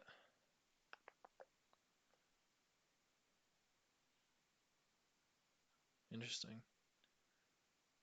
Might have rolled with the crit, but what's he got? It's like a crit could have been something that messes up the navigation, forcing it off the edge. That's getting dangerous. He's got to dial up a nav next turn. No ifs, ands, or buts. You will get a nice Akbar shot off on the rear of the Quasar before disengaging. So, I think it lives. But discarded the evade. Interesting. Not sure if I would have done that. You know, you're at speed 4. If you're able to turn out of that, take the damage. I don't know. Again, I'm still learning, so a lot of mistakes will be made in my games. Um, The Centaur continues its quest to the corner. Will it fly off? He's really just trying to trap it in there. Like, seriously though, like turn 5, he maybe starts turning in. Slows down, probably, actually. Turns in, slows down. But, yeah, this thing wanted to probably bump up the speed. It is speed 3, okay. Yeah, he's trying to get pounce on it. These squads are probably going to come in a little too late to actually kill anything else. So if he's able to get into position here, you know, this turn here, 5-6, he might be able to finish something off. Quasar would be 77 points, I believe. Yeah, let's go through what he's got. 77 points, 70 points on the Raider. Unlikely that will die. Although, actually, you know,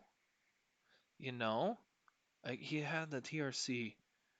I would have kept the evade and TRC this butt face here. Just hit him in the butt, and then you're shooting this guy in the butt. You got double Akbar shot. This is a nice slash with with the CR90.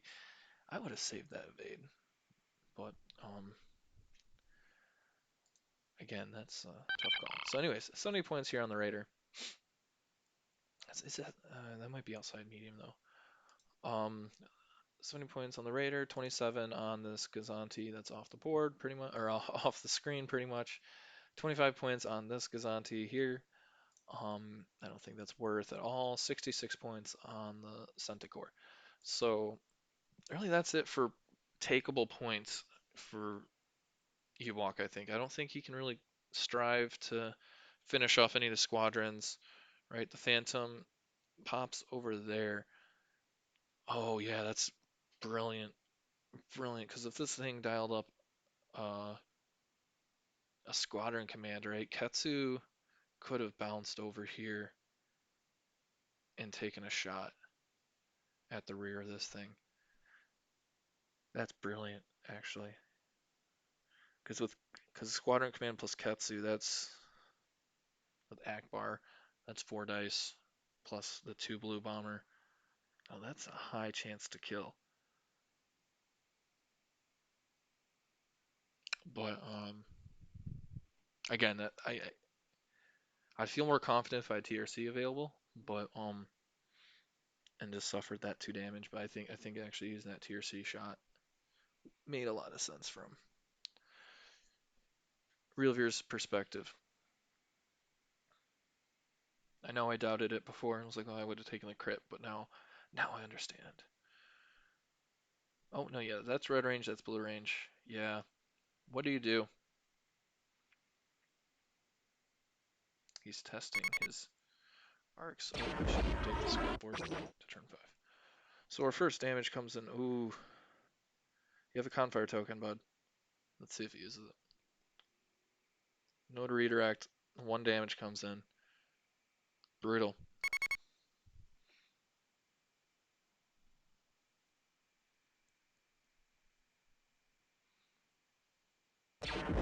There you go.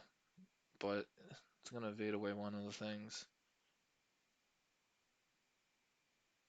Dialed up nav to make sure he doesn't fly off. That's what you want to see. No brace. Evades, cancel. Crit.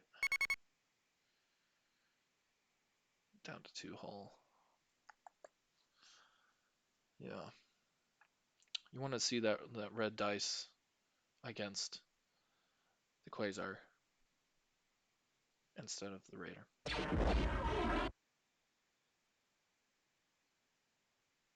Why is he doing that?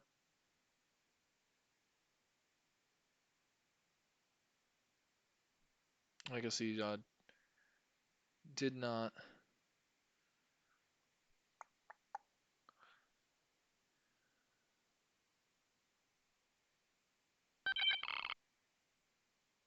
I'm not sure exactly what happened there. I think they just had he didn't pass the initiative. But yeah, I would have used the Confire token against the Quasar maybe. I don't know. So the CR90 survives thanks to a navigate command. And yeah, clever use.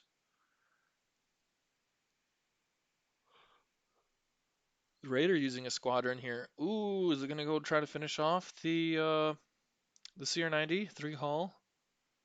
Ooh, ooh, yeah. If he, yep, it is. Okay, bouncing in again. I would have gone, yeah, get more up in there. 2 damage. Nope.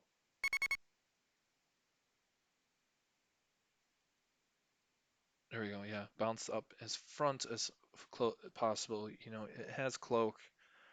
Um,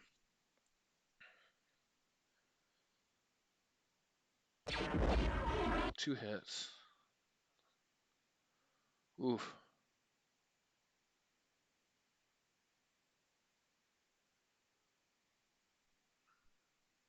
I think those two are just outside black dice range.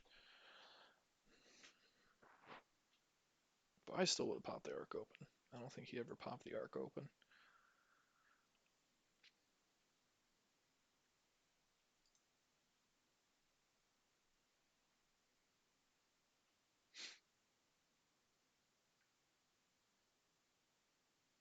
Truthiness is playing a different game and he's not helping me commentate. What a butt.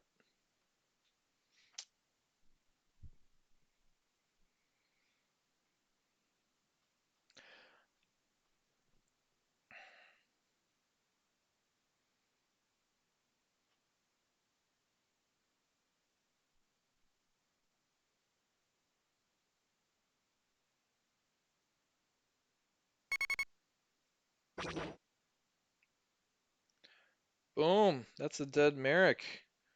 Sniping the points. Ooh, I didn't see that coming. I'm not sure if anyone did. That was a big win there for the Ewok. That's 43 points now. Boom. Wow. Okay, I didn't expect him to actually claim those points at all. So the fact that he did is really good for him because now he can just. Oh, Ketsu going in on the Phantom. Oh man, that could be another 14 points here. Um, unless Ketsu goes down. Oof. Accuracy, accuracy, and a crit. So no damage to the Phantom. All right. Cloak will let the Phantom bounce away, but um, they'll still be within flak range no matter where it goes. And Ketsu will be able to pursue as well. But I think he really needed that to just be 1 damage at least. So I think now he has to dial up a Confire really to secure that Phantom. Because I mean, you're asking 5 blue dice with a Confire to deal 4 damage. It's a tall task. So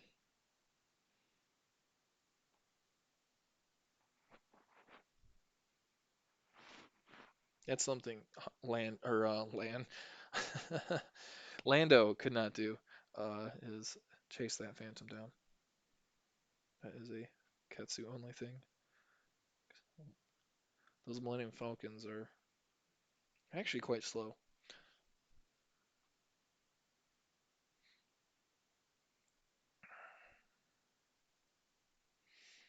Oh, Voldar is coming around. He had a squadron command, but didn't do anything with it.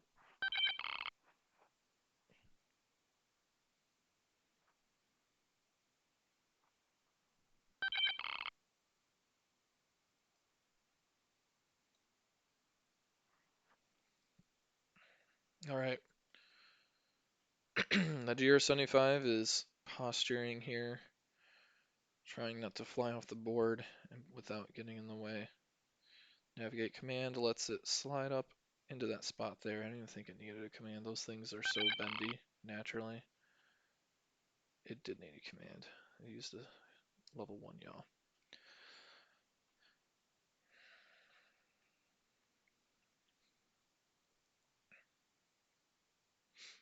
This is a dead GR75.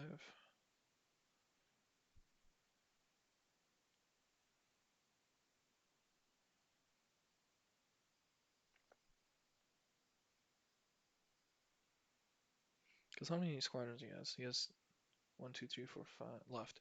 1, 2, 3, 4, 5, 6. Saber Squadron going for Ketsu.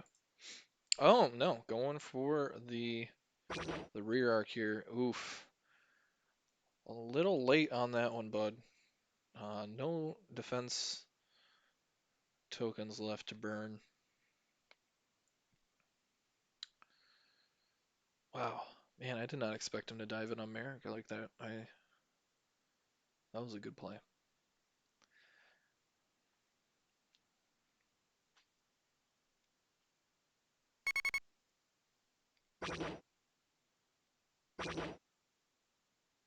Ooh, 3 damage in. Or 2 damage in. So 3 hull to 1. Deals 2 damage back at Mauler Mythil there. So he'll scatter it most likely. I don't see why he wouldn't.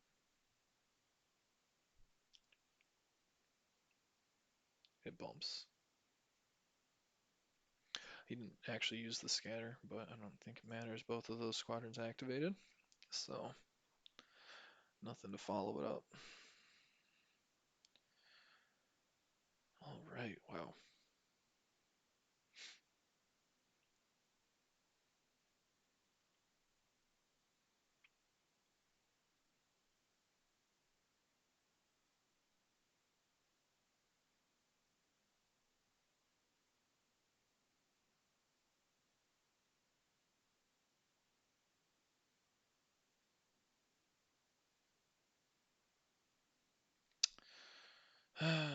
Damage decks, why?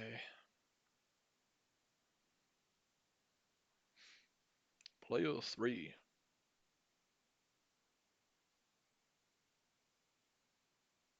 Playo 2. Vassal is a fickle program. This is the second game in the elimination stage, which there was a bugged damage deck.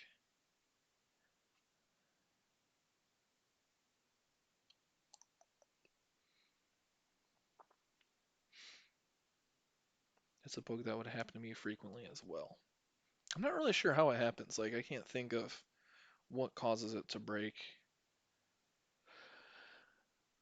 All right. Jaina's Light diving in. Looks like it's going in speed. This might be speed 3, but um,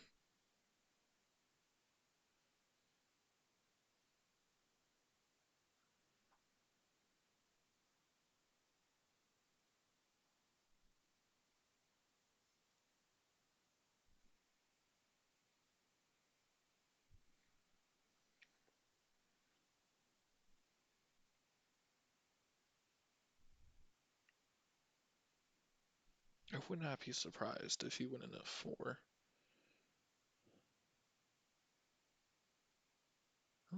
Oh, yep, speed 4. Boop. Now he's like, come in, ram me, go ahead.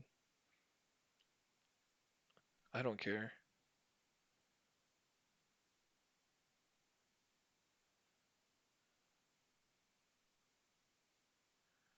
Wow, yeah, so Ketsu might go down now. Saber Squadron on his tail. On her tail, I guess. How the turns tabled.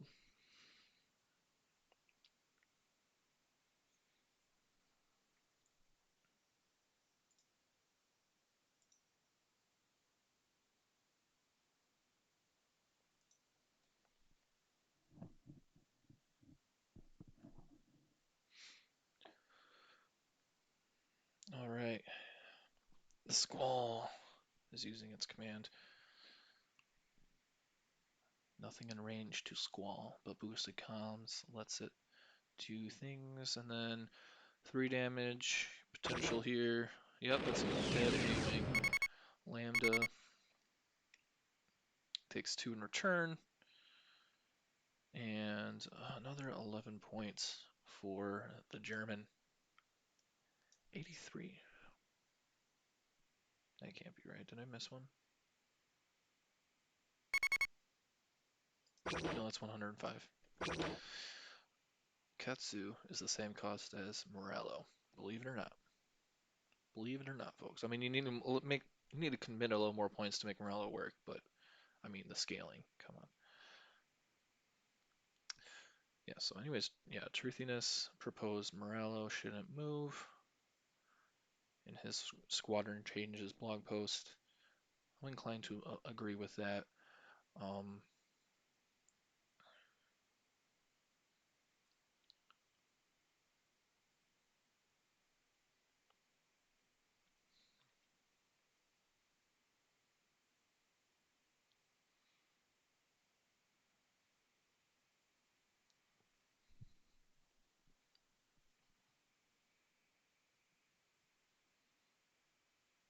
is it going in?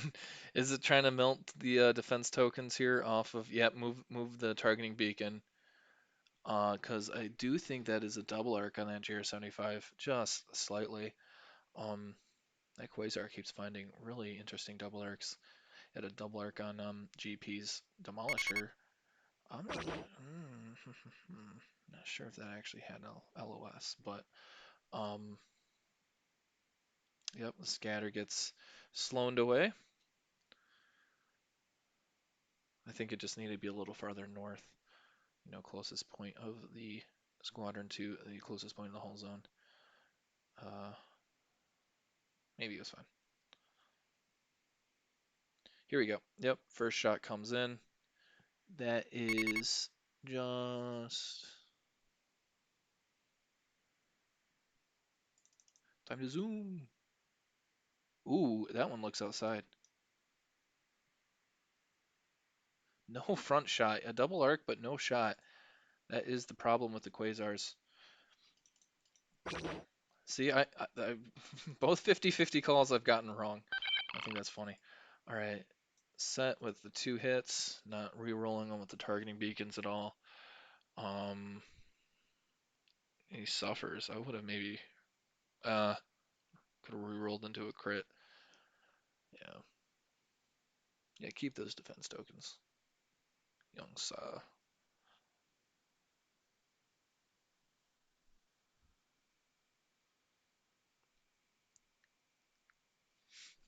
All right. Only 40 points separating them. It's a lot closer this time around. Last time they faced off against each other, it was in the 4th round of the Swiss stage. So it's really interesting that there's a rematch. And really interesting to see that the game is also close. It was a 7-4 victory for RealVeers, 125 to 14. They played AngryEwok's Most Wanted. So the only thing AngryEwok was able to kill was that Phantom, which is here. So he has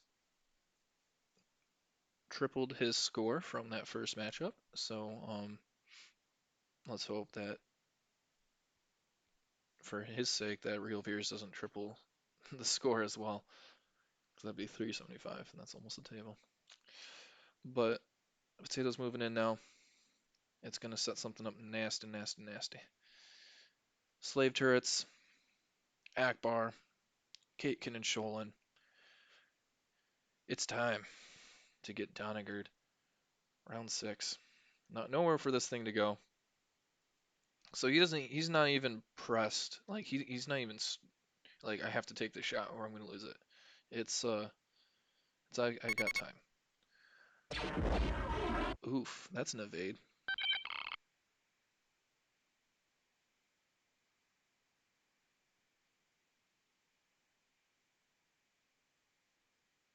Yeah. Yep, burns the evade or uses the evade. No burning yet. Man, that Lanta really. Ooh. But he's got targeting beacons on the blanks, of course. There's the accuracy. There's a crit. So you have to burn your evade here. Oh, that's a dead Gazer. It's dead. No, he's smart. Use the tier C. Rip. Damn, that double hit naturally was just brutal. No chance.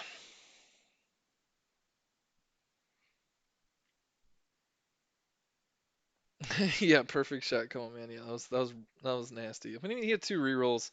That's the point of targeting beacons with the lambdas. Um, really painful times there.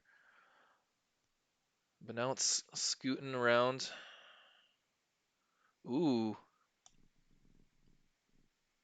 at speed 2. It would park its face right there. Speed 1.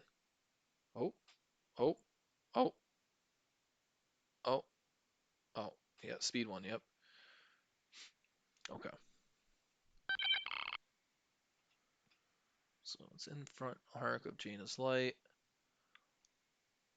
You go first. I think you go first with Jaina's Light here and try to slide it right perfectly there so that Quasar can't move and just has to bump. I mean, I'll most likely kill Jaina's Light though, so maybe not. He's got 3 squadrons. Cloaks away.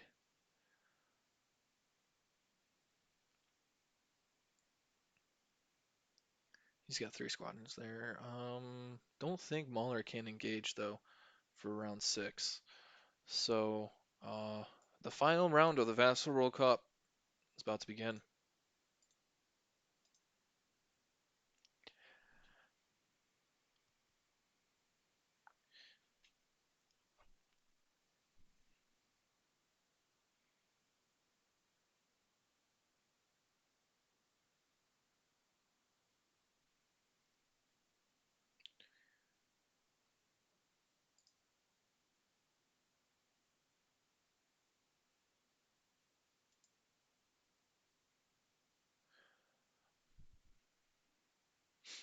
So someone asked, what about a fast and aggressive early assault on the rear of RealVeers' formation and trying to pick off a ship or two?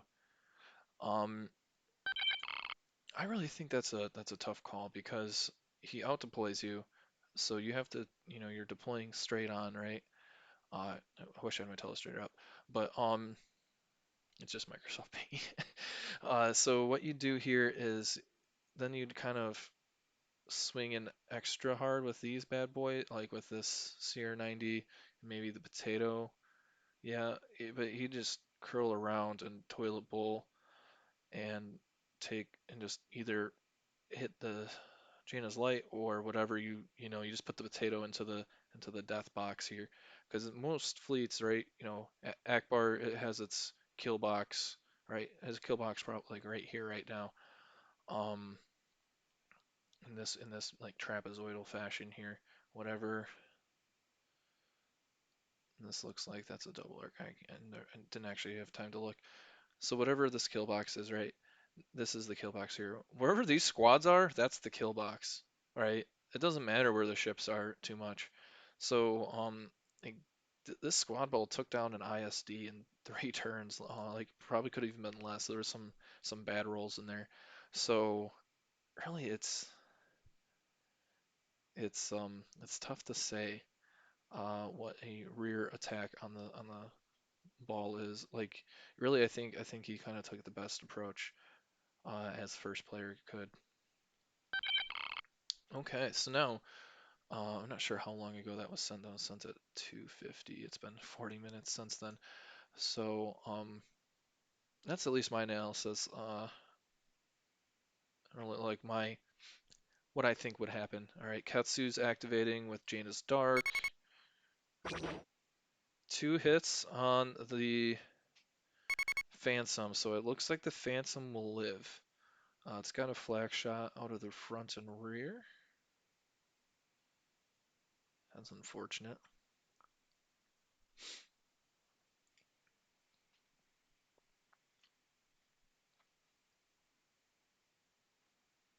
Especially with 1 hull left.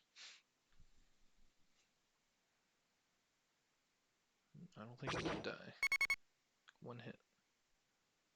You needed the 1 damage that last time against with Ketsu, and Ketsu just completely whiffed.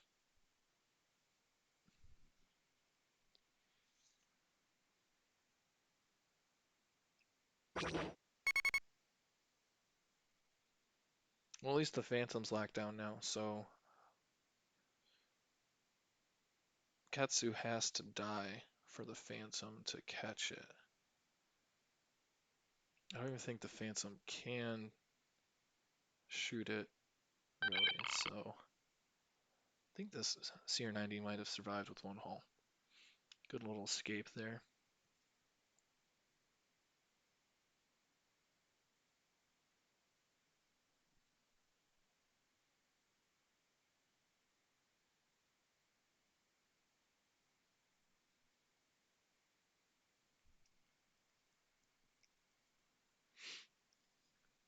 So now he's looking to see what he can do with Squall, most likely. Only 4 squadrons can move. Oh, I think Muller can actually get into range here with Squall. He's got distance too. Yeah, he's bouncing out that way. Interesting. I am a little shocked by that. He's going for. I would have gone on the Jaina's Light, but again, he's the one in control of the game here, so I'm sure whatever he's came up with is better than anything I can. All right, Squall, of course, squadrons. Mauler's activating. Oh, going for the Katsu. There we go, just securing that 22 points there. Katsu instantly takes 3.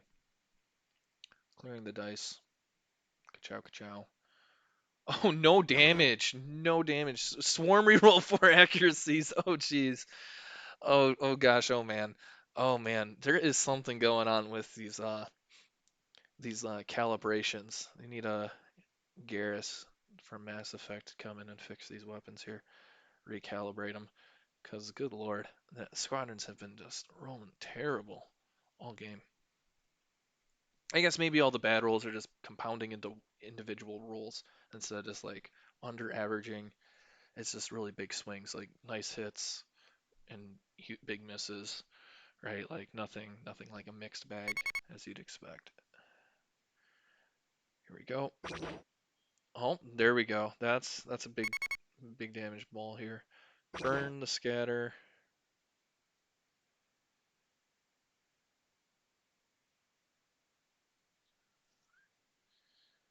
Brace to 2.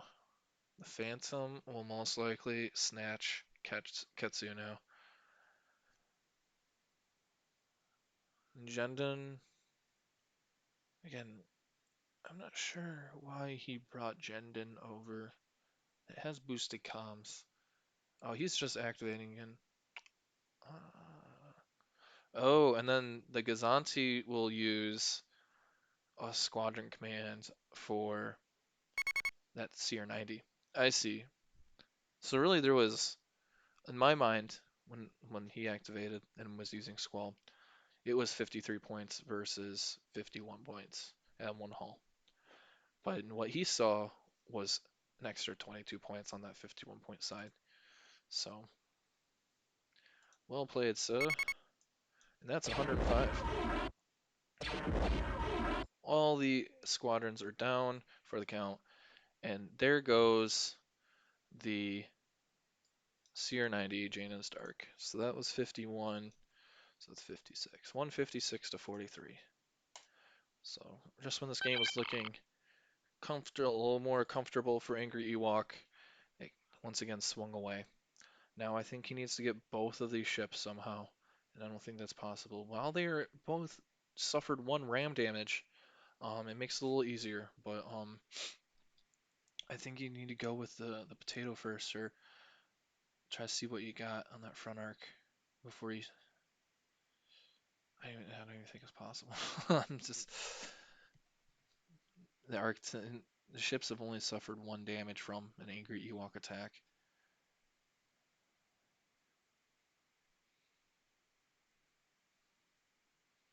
Yeah, I think that activation just secured the game there for RealVeers. Jaina's Light's getting a navigate. Oh yeah, she might fly off the board if she kills the Quasar. This thing just boxed in the Architin. So Raiders activating now with the navigate. Probably just turning, really.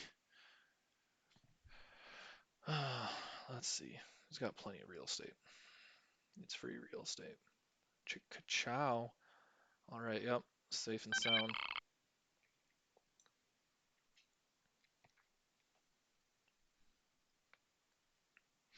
All right, so the slave turret's potato is about to shoot for the first time this entire game. 136 points, if I recall correctly, of Spudtacular death. Yeah, 136 points. What happened here? Oh, they're all squished.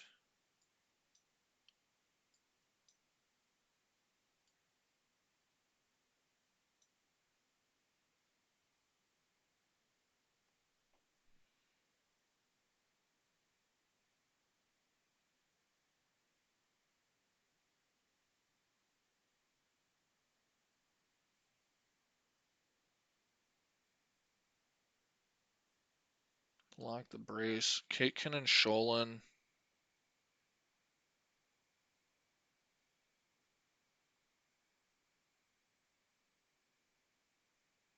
on the blanks. Oof. Oh, there you go. Lock the brace. 1, 2, 3, 4, 5, 6. That's enough. That should be enough. That's only got 6 hull there. Oh, it can redirect. That I don't think that's enough. Lock the brace and tell him to redirect. I think it lives because I think it's got 8 damage there. 1, 2, 3, 4, 5, 6 coming in. It lives. Can the potato swing in and punch it?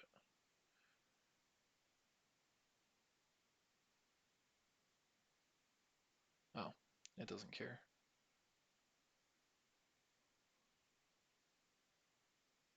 2 hull. 1 hull. 1 hull remaining on the squall. That's a little unfortunate with that blank in there, but not terribly unexpected. Uh, that's kind of average damage there. He's rolling 7 dice. But it'll be interesting to see how he gets out. I think he just rams. I would have, yeah, not sure what I would have done here, but Jaina's Light can, I guess, yeah, no, I think Jaina's Light doesn't want to ram, because it might get shot. Xanti's moving up, moving that token. No Moralo, thankfully, for Ewok's sake. But, really just going in there. Nothing to shoot. No Sloan.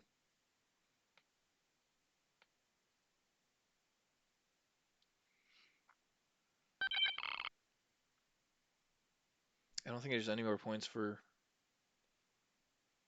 uh, RealVeers to take here on the board. I don't think it's possible for this thing to die either. So this might just be game. He's taking the 77 points. Looking like he has a double arc, right? But is it medium or close or long? I think that's medium. So, no Akbar makes sense. He's gonna shoot 2 to the front. Dead. Dead, dead, dead. All right. I can shrink that down now. 7 dice was a bit much. All red. So that's 77 points. Bringing it up. 120. But there's still a 36-point disparity here. That phantom play from RealVeers to protect the flagship from Ketsu was really smart, and ultimately is what killed Jaina's Dark. That is something I would not have been able to even comprehend in my smooth brain. Go for the ram. He didn't even take a front shot, did he?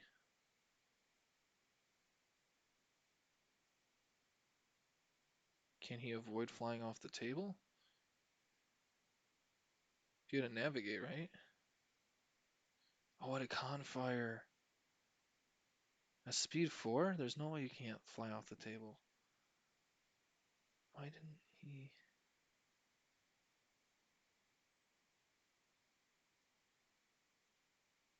Why did he Confire? I mean, he's got a token to go down speed 3, but you're just praying that you overlap on the shield dials now. Oh gosh. Wouldn't would an outside turn be better here?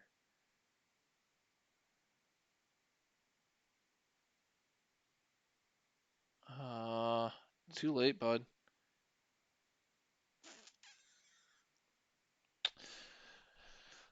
He said he dialed in a concentrate fire instead of a nav. I'm not sure. Uh, Gosh.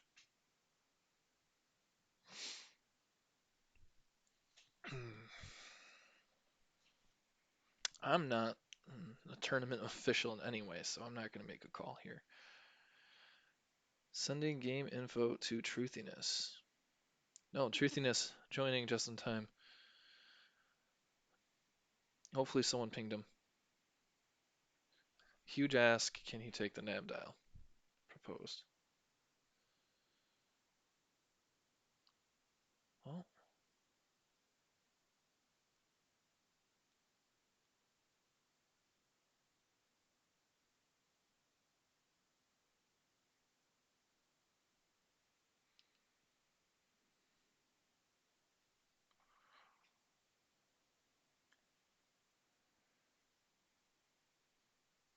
Akko Taco. That's all I have to say about this.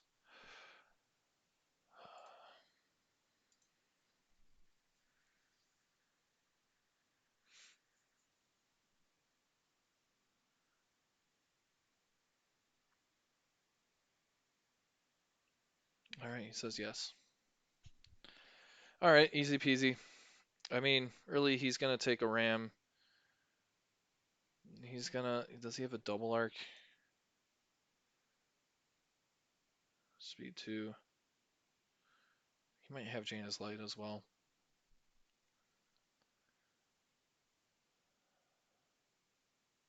Yeah, it doesn't change anything. Centaur to 3. I mean, I still rolled that front attack, right? You had 2 red and a blue. It's 5 damage. That's at best. Maybe. I mean, only 1 damage would have gotten in. That's even after evades, so I don't know. I don't know. Probably doesn't matter. No double arc. Does not look like. But a side arc might be plenty. Full defense token suite, though. Does it have a Confire? It has a Navigate. And if you're in this position, I don't think you really need a Navigate command. I would have set Confire. But an accuracy plus 4 damage, that is actually enough, I think. He's locking the redirect. Jeez, what a roll. What a roll. Um, who needs targeting beacons? This is exactly what he needed. These natural double hits. So he's gonna take at least 2 damage. He gets a blank. Wow. Okay, so Jaina's Light lives. Jaina's Light will live after a bump here. Because I'm not even sure if he was able to bump Jaina's Light with that GR75 in that spot. But you know what? He's good enough to figure that out. How do I bump only Jaina's Light? I guess he's got to navigate, but he's also got to navigate command token. Oh, he's just bumping out. He's just like, I don't even care. I'm outie.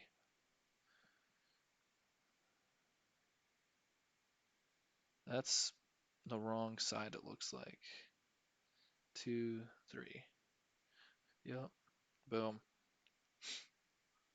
Dang. That was really close to being bad for AngryEwok there. I think I calculated the score correctly.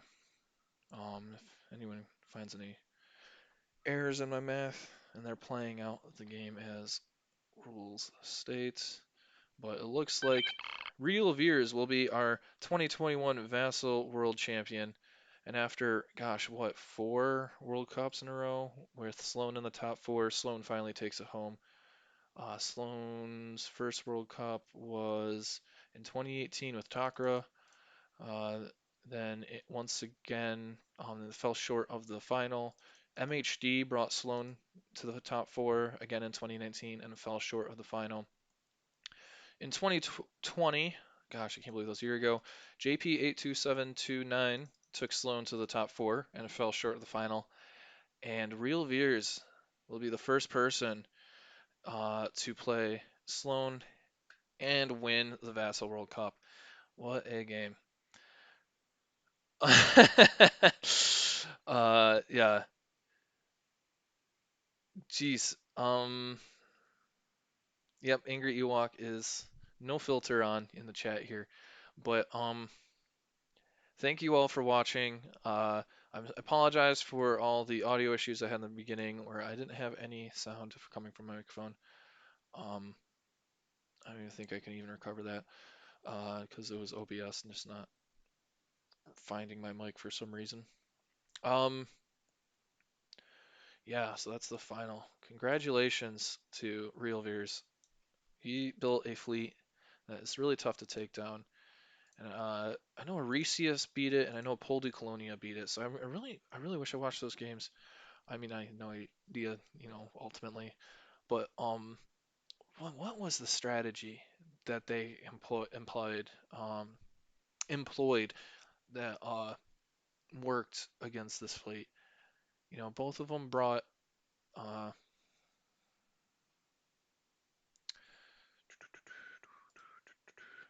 Let me pull up the file here. Um,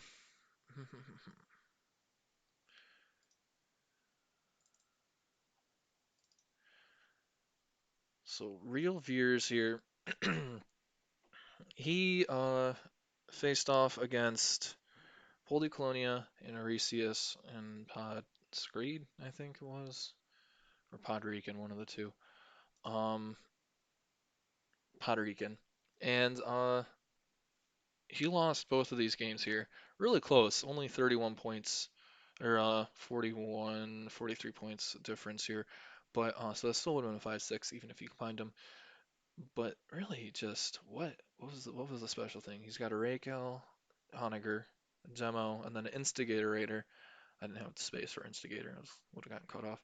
And then a Liberty with double hammerheads here, and then also Harrison Dula actually. So Hera, AngryEwok also brought Hera to the table.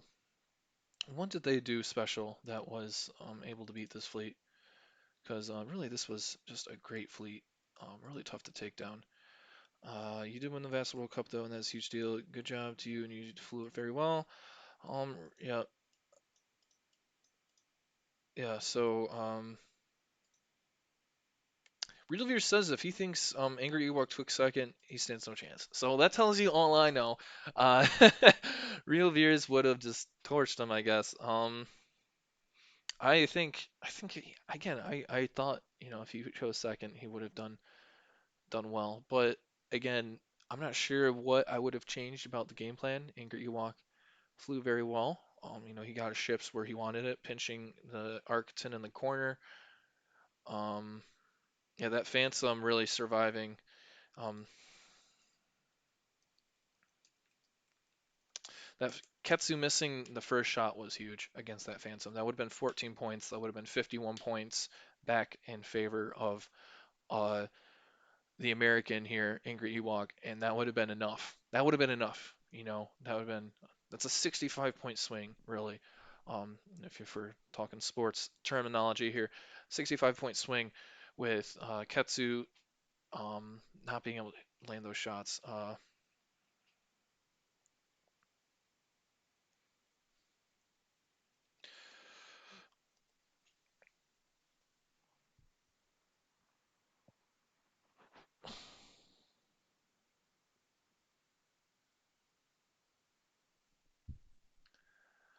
again, I'm gonna recalculate my score here. So Excel. Doop. Okay. Um. So what died here? We lost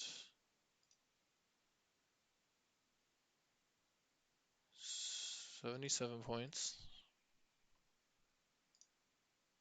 Lost Steel and Morello. Anything else? That's 120. That's what I have. What did we lose? 53, 51.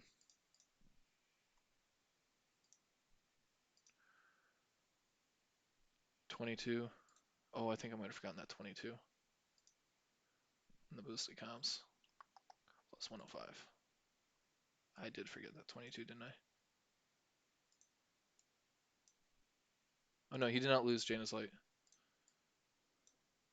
178. I did forget that one. I always forget one ship, and they're generally the flotillas. So that was a 58-point margin of victory. So that was a 6-5, really close game.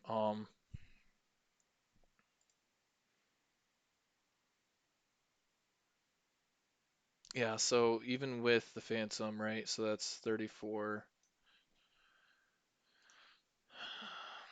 Let's do let's do hypotheticals, right? You got 14. You keep the 51. This is 134 to 127.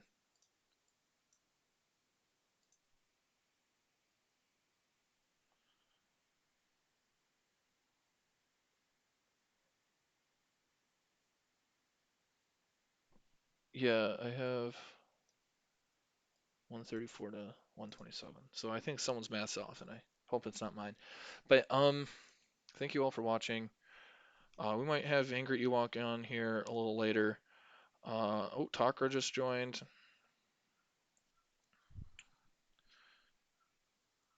Oh, really good game though. Slow and Steel Morello. Yeah. Um,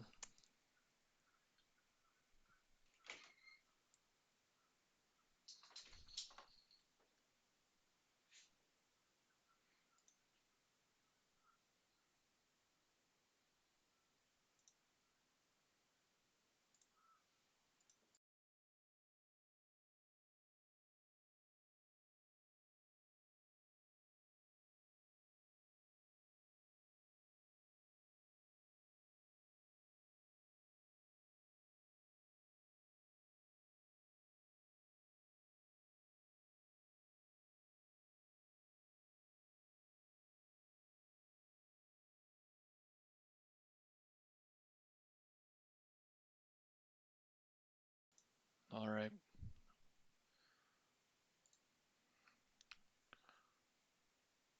We'll most likely have Ewok in here, but yeah, I'm just not sure what he could have done differently. It's a really tough fleet to fly against. Roll better? I don't know. Um, the one damage from the Arcton didn't really come into play. Just trying to think of the little things that might have swung the balance of the game. Him attacking Steel actually worked out for him.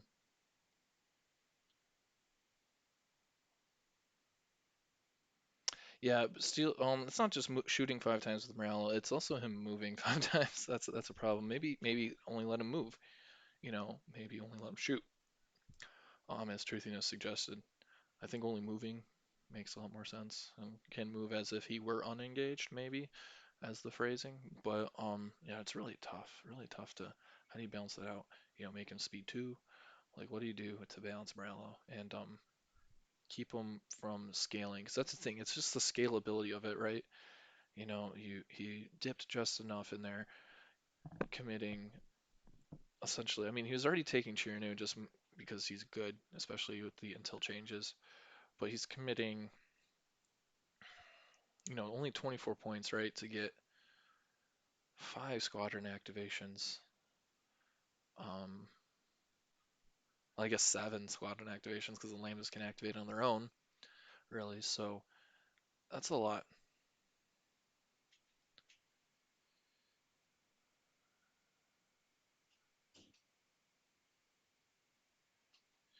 Uh, yeah.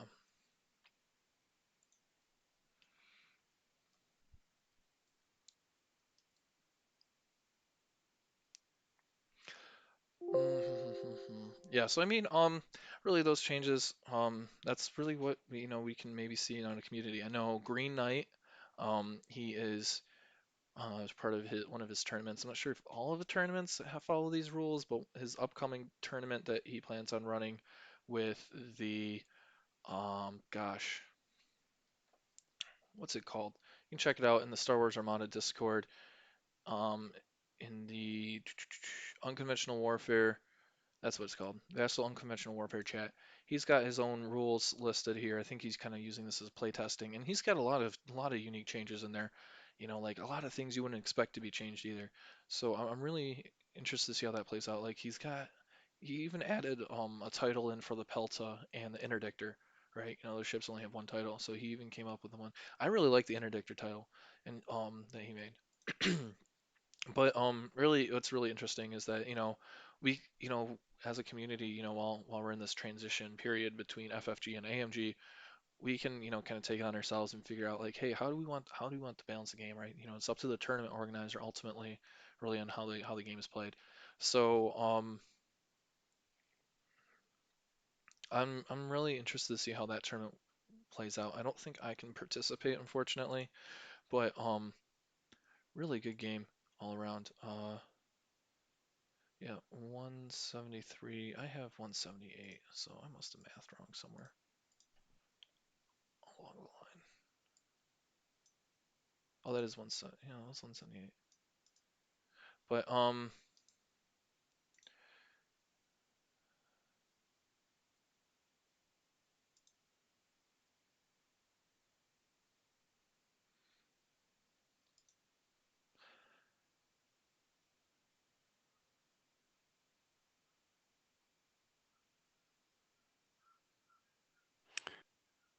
hey, is this Ewok? Yeah, this is Ewok. Hey. So what were some your I'm lessons learned from that first matchup? It was most wanted. You chose second player. Like, what was your approach going into the game? I mean, you already knew how nasty of a list was to fly against. So like, what was your thought process when you well, were honestly, preparing? my thought process was looking at the situation within the tournament. I was sitting in the top spot. He was 1 point behind me, and it had been calculated that if I could get a 5, that I could assure the top 4. Hmm. And I felt like if I took second, that I could probably just, you know, be conservative and try to have him wait for him to come in and try to counter. And yes, he probably wipes out my squads, but in the same vein, I don't think that he would get more than I doubted that he could create more than a 60-point margin if he attacked into my flak. Hmm. So that was the calculus there. I did not want to risk a big loss because I felt like going in. I feel like the biggest concern is that if I give him second player, I have to go attack him, and if I overextend the assault frigate and lose the assault frigate, that puts me down into 7-4 range, and I stand a chance of getting jumped. So that had a lot more to do with the tournament situation than Okay. the tactics. Plus, I mean, I feel very comfortable as a second player in most cases, Yeah, as you just chose because against truthiness. I don't like the unknown of going into someone else's missions. Hmm. And I knew. See, here's the thing. I know what Morello does. It's no secret. But I didn't. I knew that it would just piss me off to no end to see him shoot me 5 times a turn with 3 activations, and I was like, I'm not doing that. That's gonna sour my whole situation. So I felt like I could just take my he has to come to me, or I get a 6-5, play the game, and try to, you know, get in. Because Hmm. it doesn't really matter what your points are after the first four, after within the top four. I mean, yeah, you get seeded, but that was my intent there. Um, but going into this game, I've played 5 practice games uh, against this list this week, um, Oh wow. and been able to pull it off a couple times. But it's the amount of squadron firepower that it has is staggering without Morello. And I knew that I needed to get the fight to happen away from that targeting beacon if I could, and was trying to turn to the right and slow roll and pace it out to get there, to create a situation where we engaged on 4, 5, and 6, kind of like it did. Hmm. But I think that the error that I made was I committed Janus Dark to the middle of the board, and the thought process there was that if I commit Janus Dark to the middle, he has to concern himself with the Raider, and I was trying to exert pressure on the Raider, so that maybe I could tease out an early activation from the Raider to get to safety and try to pull his squadrons over back that way where they couldn't be part of the fight. Hmm. Um, what I did not take into account was the speed of his. I kind of knew that they could get there, but I didn't think that they could kill it in one round, and I thought I could get away from there. The problem was, and the thing that when I have been having success against this fleet, um, was that getting them to go in on the assault frigate, because it's the only thing that can take an alpha from that quasar without dying immediately. Usually, when it takes an alpha from the assault from the quasar, it'll lose the entire left shield, probably redirect 2 damage to the front, and take 1 to 2 cards. But I'm still alive. And you'll notice I have an engineering token on the right on the ship. You Hmm. flop shields from the right to the left, and you put in and you push your squadrons into it. Um, my plan was to come in with rogues after he's gone because rogues can wait him out. I cannot wait out the quasar, but I can wait out with rogues. And the plan was to try to pick off the easy stuff to kill, like kill Saber, kill the Phantom, and then work on Moralo and try to shut and then go first with the assault frigate and push 4. Yeah. The game plan was to go 4 in squadron and 4 at the top of the round. And I did not put. I extended a ship outside of the range where I could effectively do that. I put that CR-90 out to where the chance came to jump on him, Ketsu and like only a couple squads could get there, Yeah. and I couldn't. I didn't get both of my rogues from Hera, and all that hurt. That was a very that was a misplay on my part. I regret doing it because I realistically don't have a lot of chance of killing that raider if he goes to speed 4 and runs because I just don't have the. I should have stuck with the game plan, which was to continue with the rest of the fleet and stay under the flak. And I really regret the move, um, To put the CR90 because in the I middle. needed them to. Yeah. Yeah. Okay. Yeah. Um, I mean, I thought that was a smart play actually. well, I got the slash. I moved Yeah. in, put an arc on both the quasar, and I rolled garbage on the freaking Yeah. quasar. No. If you had the flipped rolls, I think it would have turned out a lot better for you. Yeah. But that at that point I didn't. My squadrons were extended, Hmm. and they extended out. They had to extend beyond the activation range of the assault frigate, which hurt me badly. And so then you saw me have to go with the boosted comms flotilla, which still got 3 pushes, which was nice, and got what I needed to activated. But I had no desire to shoot steel from the start. Really, steel while damaging is not any more dangerous to me than other things. I knew that Saber was the key because if I can kill Saber, I can keep Char around. But Saber's ability to sit out at snipe range and pound, and the Shirano thing Hmm. is really frustrating because you can do everything right. You can cover them up.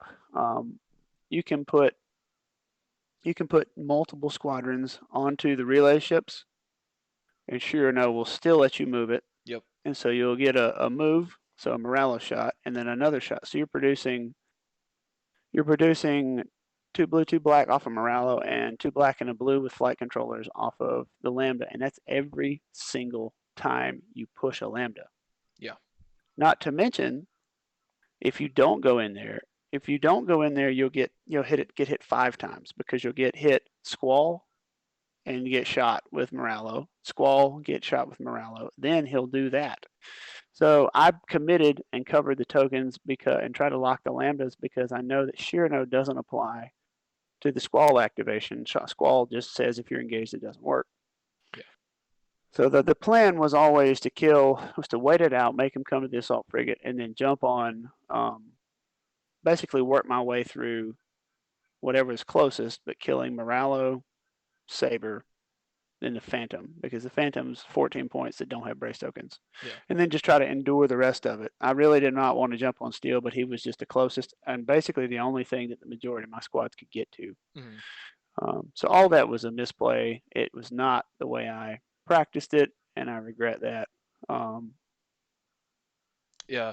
I did. Pretty proud of the ships. I mean, the other ships. I mean, Yeah, I thought here's the we were thing. able to get box those guys in and really just Oh pinch that no. corner. That was Here's really well the played. thing that I get frustrated about is I feel like his fleet does not need to fly its ship. It turns and runs to the side and tries to avoid combat, which is not difficult. It is much more difficult to close effectively and keep arcs on targets and line up double arcs and all that other stuff. But his fleet doesn't have to concern itself with that. It's very one-dimensional, and that should be a weakness. But when it's so overbearingly strong that it doesn't have to concern itself with flying ships and any kind of like combat effective formation, he's got ships spread all over the place. It cheapens the whole experience. You're playing half a game. Like, I don't know. It's just, I don't know what he's trying to prove because it's already been proven. This was the first time We know, Sloan won the Vassal World Cup. yeah, and Sloan won the last Worlds with almost the same list plus Morello. Dennis did the same crap, and he won. They beat Kodo on the final table with the same stuff. That was 2 years ago. We know it works. That doesn't show anything new or different. I think that we all figured. I mean, if you look at the regional data, the only thing keeping that fleet from being prevalent in the last year's regional, in my opinion, was the prevalence of two ship. But now that two ship is gone, it's back because it kind of functions the same way. And two ship had a star destroyer, so it had a big tanky, something that could actually fight two to hide under and flak with. But I think now that two ship doesn't work as well anymore, you can still halfway do it, but it doesn't. It was built on, I'm sure I'm telling you nothing new, but like it was built on I go last with everything, big massive squall push. I go first with squall, pull it back, and squall's turned off in a direction that's safe. And by the time that's over, you don't have any squads. And that's not possible anymore, and that's great, but I don't think that this is any better. Yeah, it's I'm just disappointed. Like it's hard to believe. I wanted to win this game real bad, but it takes the desire to play the game out of it when the realism is shattered when somebody can activate 5 times more than everyone else. Like, how does that work? Like either you can shoot once, or you can't. Why? Like it'd be like watching one player with the football run 5 times faster than everyone else. It doesn't make any sense. Yeah, like Bo There's a Jackson back in the. There's a fixed amount of stuff that they should be able to do. I think Morello should just be once per activation. Yeah. And he'd still be good. Like he's still worth taking, but he's not like game breaking. Like if you said once a round, if a token, yada yada yada, he gets a free out of turn activation. I mean, he's 23 points. 22. 22 points. 23. So he's got a brace. He's a rogue. He's a tie defender against squadrons. I mean, he's very good for his points.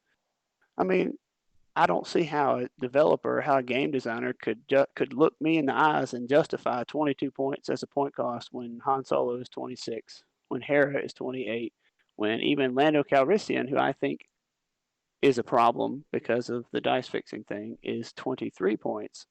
How can you look another man in the eyes and say, yes, Moralo Evolve is fairly pointed at 22 points? You can't. Yeah, I think the argument is on that you have to commit, you know, X amount of points towards lambdas, right? And that takes up, and you only have 134 points to fill up. But really, Yeah, but when you're with the shooting two black and a 134 blue points, with flight that's controllers, that's yeah. pretty dang solid. Oh And yeah, Squall takes care of the speed problem. yeah, yeah. Squall just pushes them up and just makes them go to town. Yeah, really, I think everyone realizes there needs to be some change there um, with morale.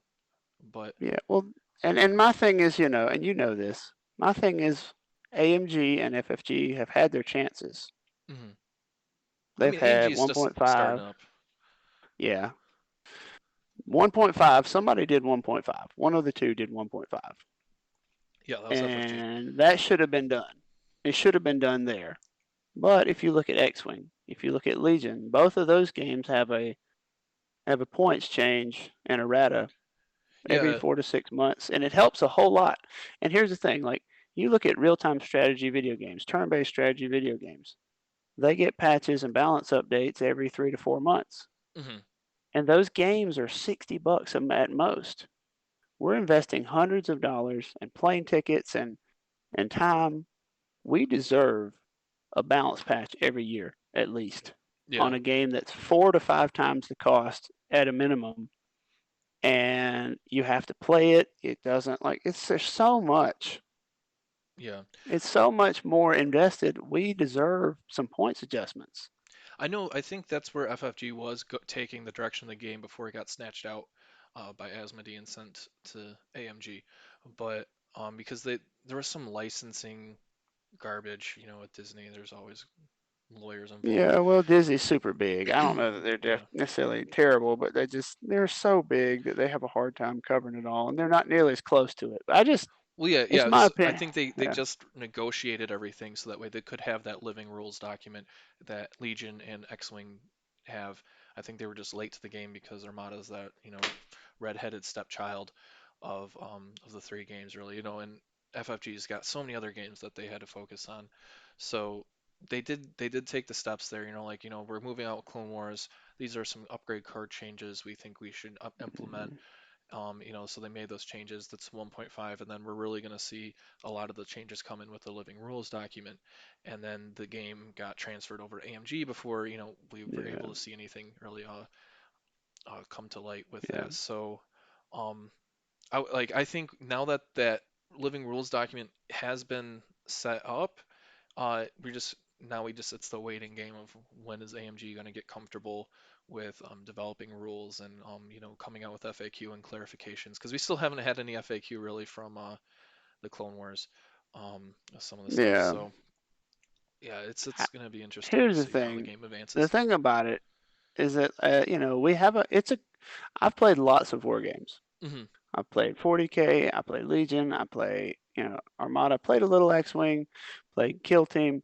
This is the best war game on the market. And the reason for that is because it is, for the most part, very, very balanced. And it's played generally by highly intelligent people who take very intent. And I'm not, that sounded bad. I was not trying to slight Veers at all. I know he's a very intelligent person. I've played him before. He's a very good player without this.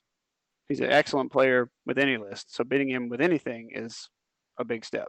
So I knew I had my hands full no matter what he ran. But like, it's a great community. But I feel like we're better than that. I feel like we all know what Morello does, hmm and him taking it doesn't prove anything new or different. I think it just confirms what we already know. And I think Dennis says the same stuff like I'm taking it to show AMG the way FFG the way it is. But we got to understand that these people don't play at this level. I very seriously doubt that if you get the game designers, the people who make this stuff, and they were playing at the competitive level, at this level, they would not be rock stars. They don't. I don't think they play at that level. Hmm. I might be wrong, but I've never gotten the impression that they are that into it. But Yeah. we, I think, should self-regulate. I think we Well, I think Green know Knight's already kind of working on that. His he is, and unconventional I very much warfare. support what he's Okay, doing. so you're gonna be participating in that tournament then? Oh yeah, I'll definitely be. If I can get another player, I think I got another guy lined up. Was that the is We oh had he's also playing the same rules to the team league as well? I'm playing in the team league. Okay. The only tournaments that I know about are the Q2 team league with the three teams, and then I think there was like a 1 day like blitz of like 3 4 games on a Sunday. Yeah, there's another Is there tournament he's something planning. else? It's following the unconventional warfare rules. Okay. Well, he modified them a bit actually. Yeah. That's gonna be another like 4 game blitz, but like they'll also have those Those are hard to do, man. mystery Like if you tiers. got kids and home, like it's Yeah. super hard to do, but we'll take it. Um, he's he's a he's keeping the game alive in a lot of ways right now, I think. Oh yeah. Yeah. Oh, yeah. And so anytime I can support him, I'm all for it. Um, Yeah, so that's a plug for I people to sign up for oh the yeah, team league and the yeah, unconventional warfare tournament. yeah. I'm gonna be trying to do a lot of. I've been holding off doing any videos for my channel with Vassal World Cup just because I don't want to reveal my strategies until it's over. Hmm. But I'm gonna probably go back and now try to do. I do a lot of after action reports and stuff, but I think a lot of those are too long winded. I'm gonna try to hit the bullet points, but I haven't been able to watch any of um, your after action reports, but I like your tactics a lot of videos, like your yeah, a deployment lot of one. them are kind of old. Yeah, yeah, one of a, them with a lot of them are bracketing. 1.0 stuff. Yeah, Yeah, like it doesn't quite work now, but or it's not really necessary. But the deployment one was still really good.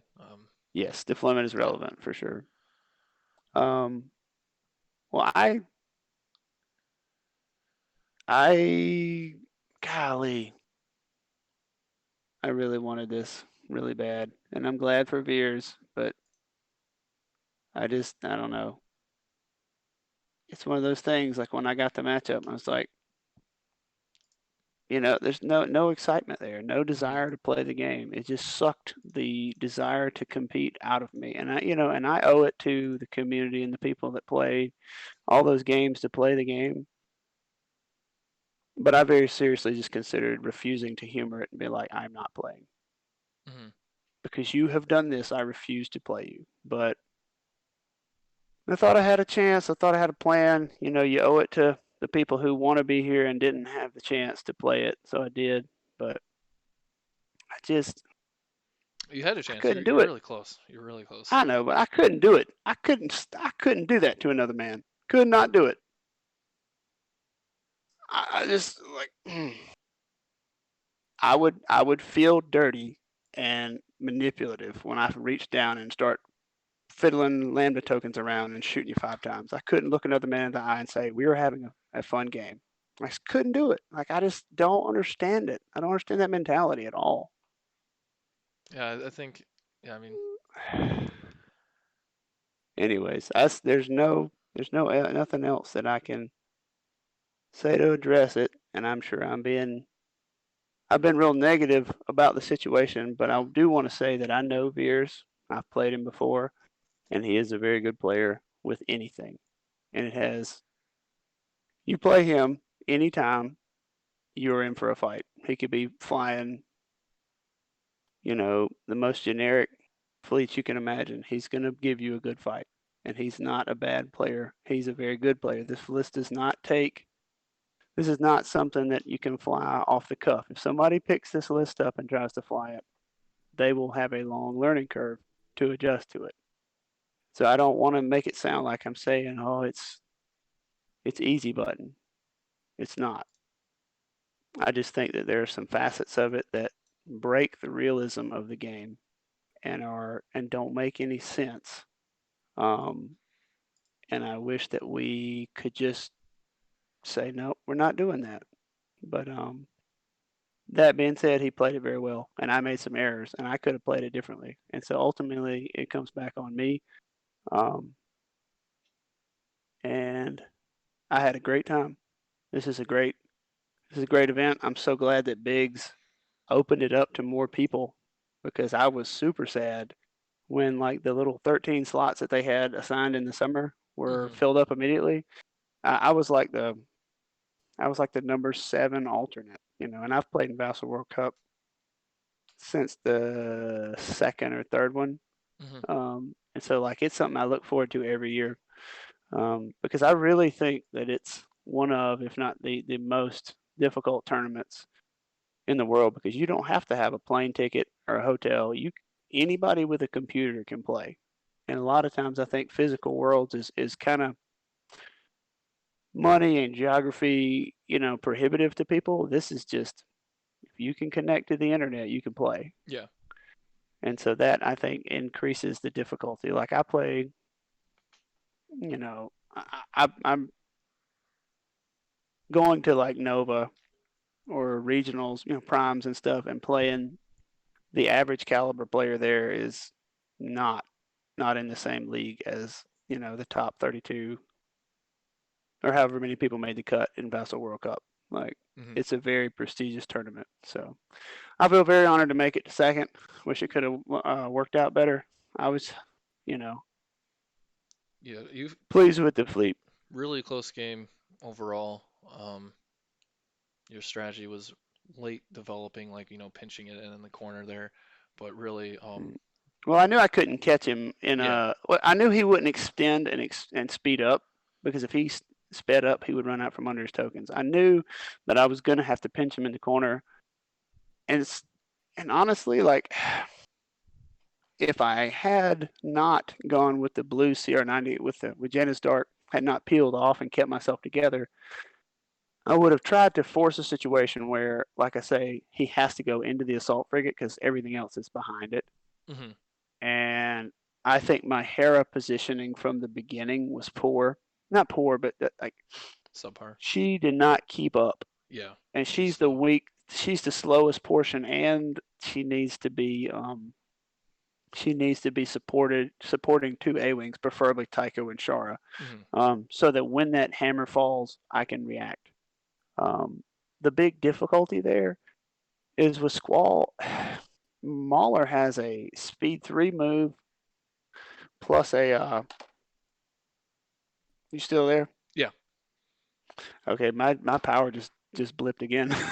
Anyways, Mauler has a speed 3 move Hmm. and then a speed 4 move, and I'm sure he'll be positioned right at the cusp of blue range off of Squall, so the threat range is massive. Yeah. Um, and so you can't bunch your squadrons up. You have a hard time finding safe spots. And then because of the distance that relay, we talk about the lambdas being a liability, but realistically, they enable that Oh yeah, quasar they to did. They keep let you at distance yeah very well. relays distance 1 to 3, So like, so that's well beyond yeah, long range. yeah. I mean, you're talking long plus blue at a minimum, plus the base size, and that's a huge gap. So like, it's very stressful to try to fly. I felt it's not his fault. I just feel resentful of the fact that I feel like I have to fly very, very precisely, and if I don't, he can pounce from like far beyond the range of my stuff and Hmm. be on me. And my only defense against that was to try to make it so punishing that if he were to engage, that he'd be under my flak.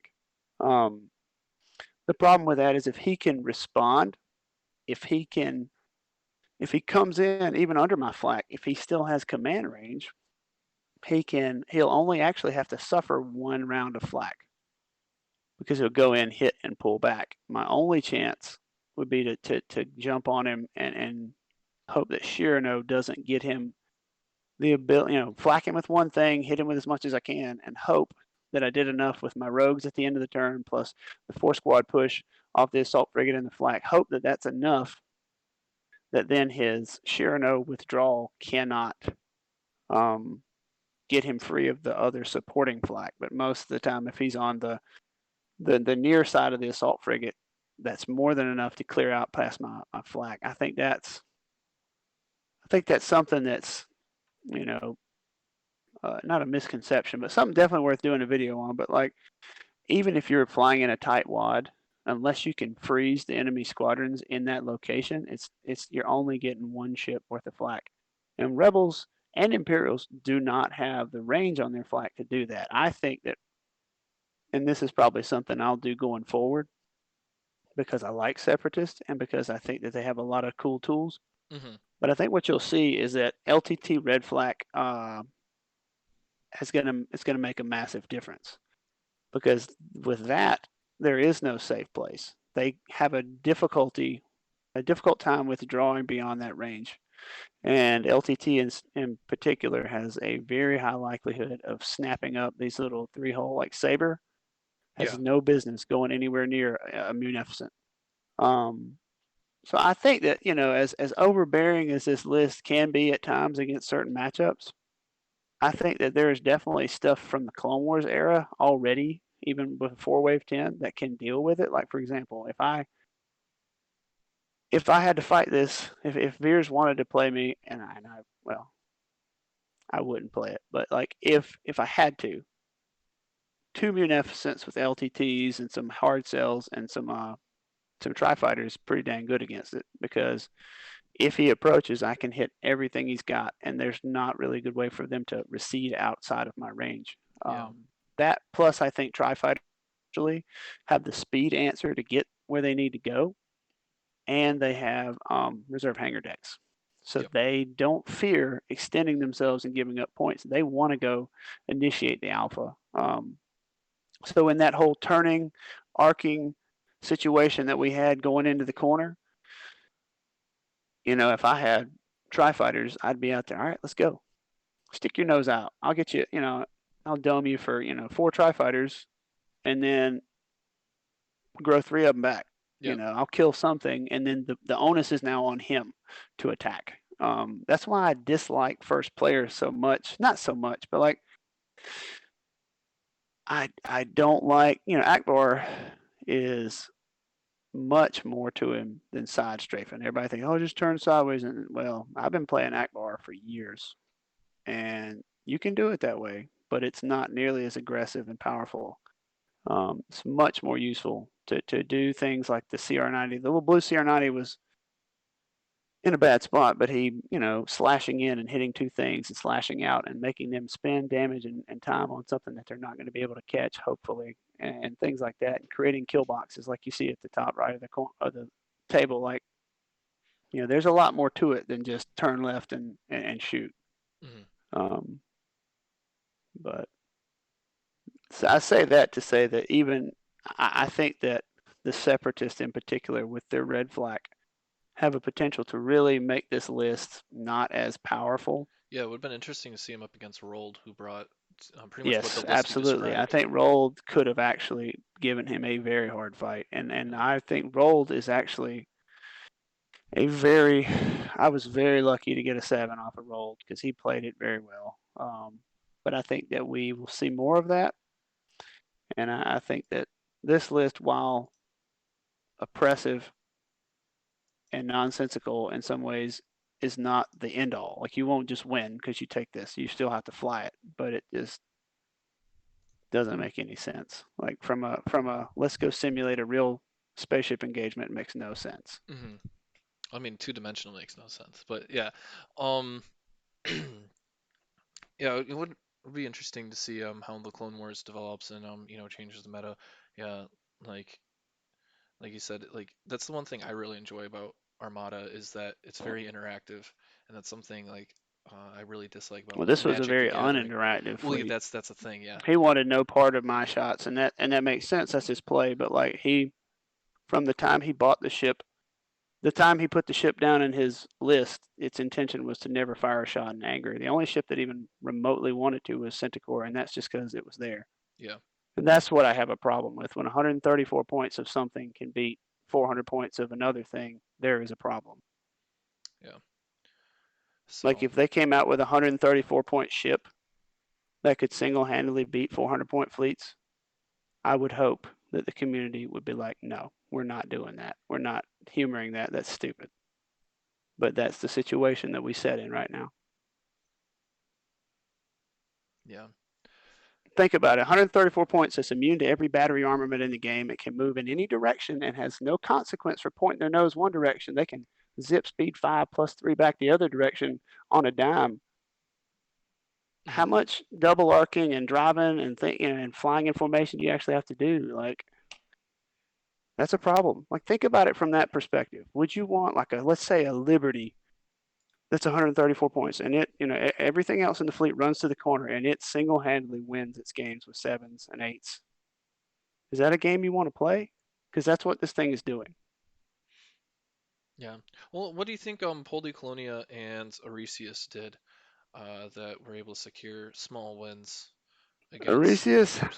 Did you Arresius. happen to watch those games, or do you I just? did not, though. I did kind of talk to Arresius a little bit. He went first against his fleet as well, and he Mhm. um he was able to keep his ships together and a little better than mine. He also has a big um he had an Agate He had an battle Agate cruiser Liberty that's with speed 4 oh yeah, basically, so it yeah. can close a lot faster and tear the heart out of something. Um, and he had expert shield techs, Hmm. so I'm sure he went double brace, double redirect, and I'm sure Sloan ripped those off of him pretty quickly. But it definitely is not super scared of that first Yeah, you can ignore that first Morello with the strike. EST because Morello's Yeah, I average mean it 1 can it damage. can soak a good bit of damage there, and then when it's ready to get the hell out, it can go speed 4. Yeah. That's one thing that I don't have. I think that my fighter wing is actually more versatile, whereas um, whereas Arasius was like he had like He. Hera and Lando and Tycho and Shar and like a skirt. It was more bomber oriented. Hmm. I really, I would love to play Arasius. He's a very good player, and that would be a game that I'd probably get my butt kicked. But that's a game that I would be super excited about. Like, man, this is we're gonna go out and bang. He Like had this is gold gonna in a be a skirt. game. Yeah, like, but it's clearly a bomber, like come in late and bomber you, and then you know add damage to the Liberty. I don't know exactly how that squadron fight went, but he made the point that he used his ships to deter the Alpha strike and but protect his squads, which is a real testament to him because at speed 3, getting your squadrons into position and doing reasonable damage is difficult against speed 7 plus. So I wish I had seen that game, but that was actually one of the things that caused me to consider playing as first player. Hmm. Um, but I think I made the right choice in going first. I think that I allowed my squadrons to spread out too much, but I think that if I had to do it again, I'd pick first Yeah, I think if again if and hope it ultimately worked. you were able to bunch your squadrons in either like really close to To the real assault view frigate. to the assault frigates, either side of it. I think if you were looking more to Alpha, you'd put it more on the port side of the assault frigate, and Yeah, then but it's but if you super keep hard to them alpha back, that. yeah, it's really hard to Alpha that. like So I like they wasn't have sure they how can you'd hit you approach from it. so much farther away. Yeah. Yeah, I wasn't sure how you'd approach the Alpha. Um, Oh, I, s- I I never wanted it to initiate. I okay. wanted to make him bounce off the assault frigate because it's the only thing that I have that's got enough beef to take it and not die. Hmm. Um, the plan from the beginning was theoretically to have Hera on the backside of the assault frigate and Shara, Tycho, and Ketsu hanging out somewhere near there, but spaced out enough that Mahler couldn't get to them, and then wait out the Alpha, jump, and put all your shots into Morallo until he died, Hmm. and then go first and try to get loose. And because I have grit, I have something about my wing. I have Tycho who can move anywhere, and I have grit on Ghost and grit on Ketsu. Ketsu. So there's a lot of, especially if I get to see his positioning and react. There's a lot of ways that I can utilize grit to move in, get a shot, and then move out and start to dissect the wing from the edges. Plus, you want to be spread out because you don't want to give up any more Mauler splashes than you want Hmm. to. Mauler's the best squadron in the game. Yep. He's automatic damage. You put Shirano on him. I don't know what you're supposed to do against him. When you take scatter aces, he doesn't have to fire shots. He can just move Hmm. and do a fourth of your damage. I just I don't understand why you would handicap Yavaris by not letting Tin Num fire twice, but leave Mauler in the same place. Like, justify that one to me, please. Yeah, I think really what They don't think about that kind of stuff. They yeah don't. they Like, were just there's no focusing excuse on for it. yeah they're just focusing on point cost. I think if Uvaris needed a change, it just needed to be bumped up in points. Make it punishable, right? There's I no don't think it was getting taken a whole lot anyway, as it yeah, it was. wasn't Not it a, wasn't like I was okay with it, like Rebellion of the Rim's a different story. I played against Rebellion of the Rim's most toxic thing ever.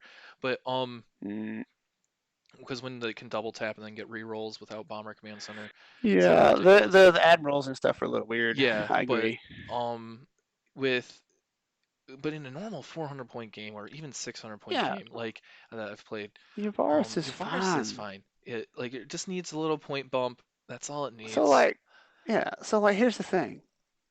Why is Sloan cheaper than Riken? Justify that one to me. And then, so knowing that, do we really think that the game designers in charge of this game are, got their head around it so much that they have looked at this Moralo build and evaluated it and said, no, we're leaving it? I don't think so. I think if they understood, I think if you polled most of the Armada players in the community, Hmm. most people would say there is absolutely no reason that Sloan is 24 points and Riken has been nerfed from his original reading, increased in points. Gallant Haven's been bumped. Yavaris has been bumped. Yeah, I see no reason to take Yavaris in its current state, and I'm surprised that the Sloan FAQ, right? If Sloan spent the accuracy without locking the token, right, and still gave you that option, I'd be okay with her, like at being 24 points, maybe, right? But just completely removing that interactive ability, um, is just really rough with that FAQ. So because the FAQ, it means they thought about it. Like, do we want the accuracy to actually still resolve its normal effect on top of the Sloan effect? And they said yes. And then they just made the accuracies really strong with that. And it's a weird world when you want an accuracy instead of a crit. And I get why they didn't make it a crit because of the timing windows. But I think a crit might have made a little more sense if it was like just blue crit or something specific. But I'm not sure if you're still with us, Ewok. Uh, I know your power's been in and out.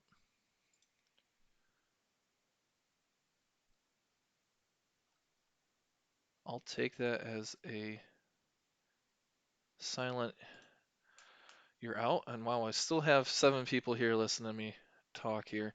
Um, I'll give Ewok a couple more minutes. I do know I have some other things to attend to soon, so I will probably end the stream. Yeah, it's 4:40. Um, oh, 9 people. Okay. Yeah. Well, thank you everyone for joining. I hope you enjoyed the game. If you weren't able to catch it, I will have a video up soon. Um, I'll probably just upload the raw. Please note my audio was out for the first, gosh, probably half hour of the game. Thank you, Tricky Riot, for mentioning something. That was just OBS being a butt to me. So, I will have that video uploaded, and yeah,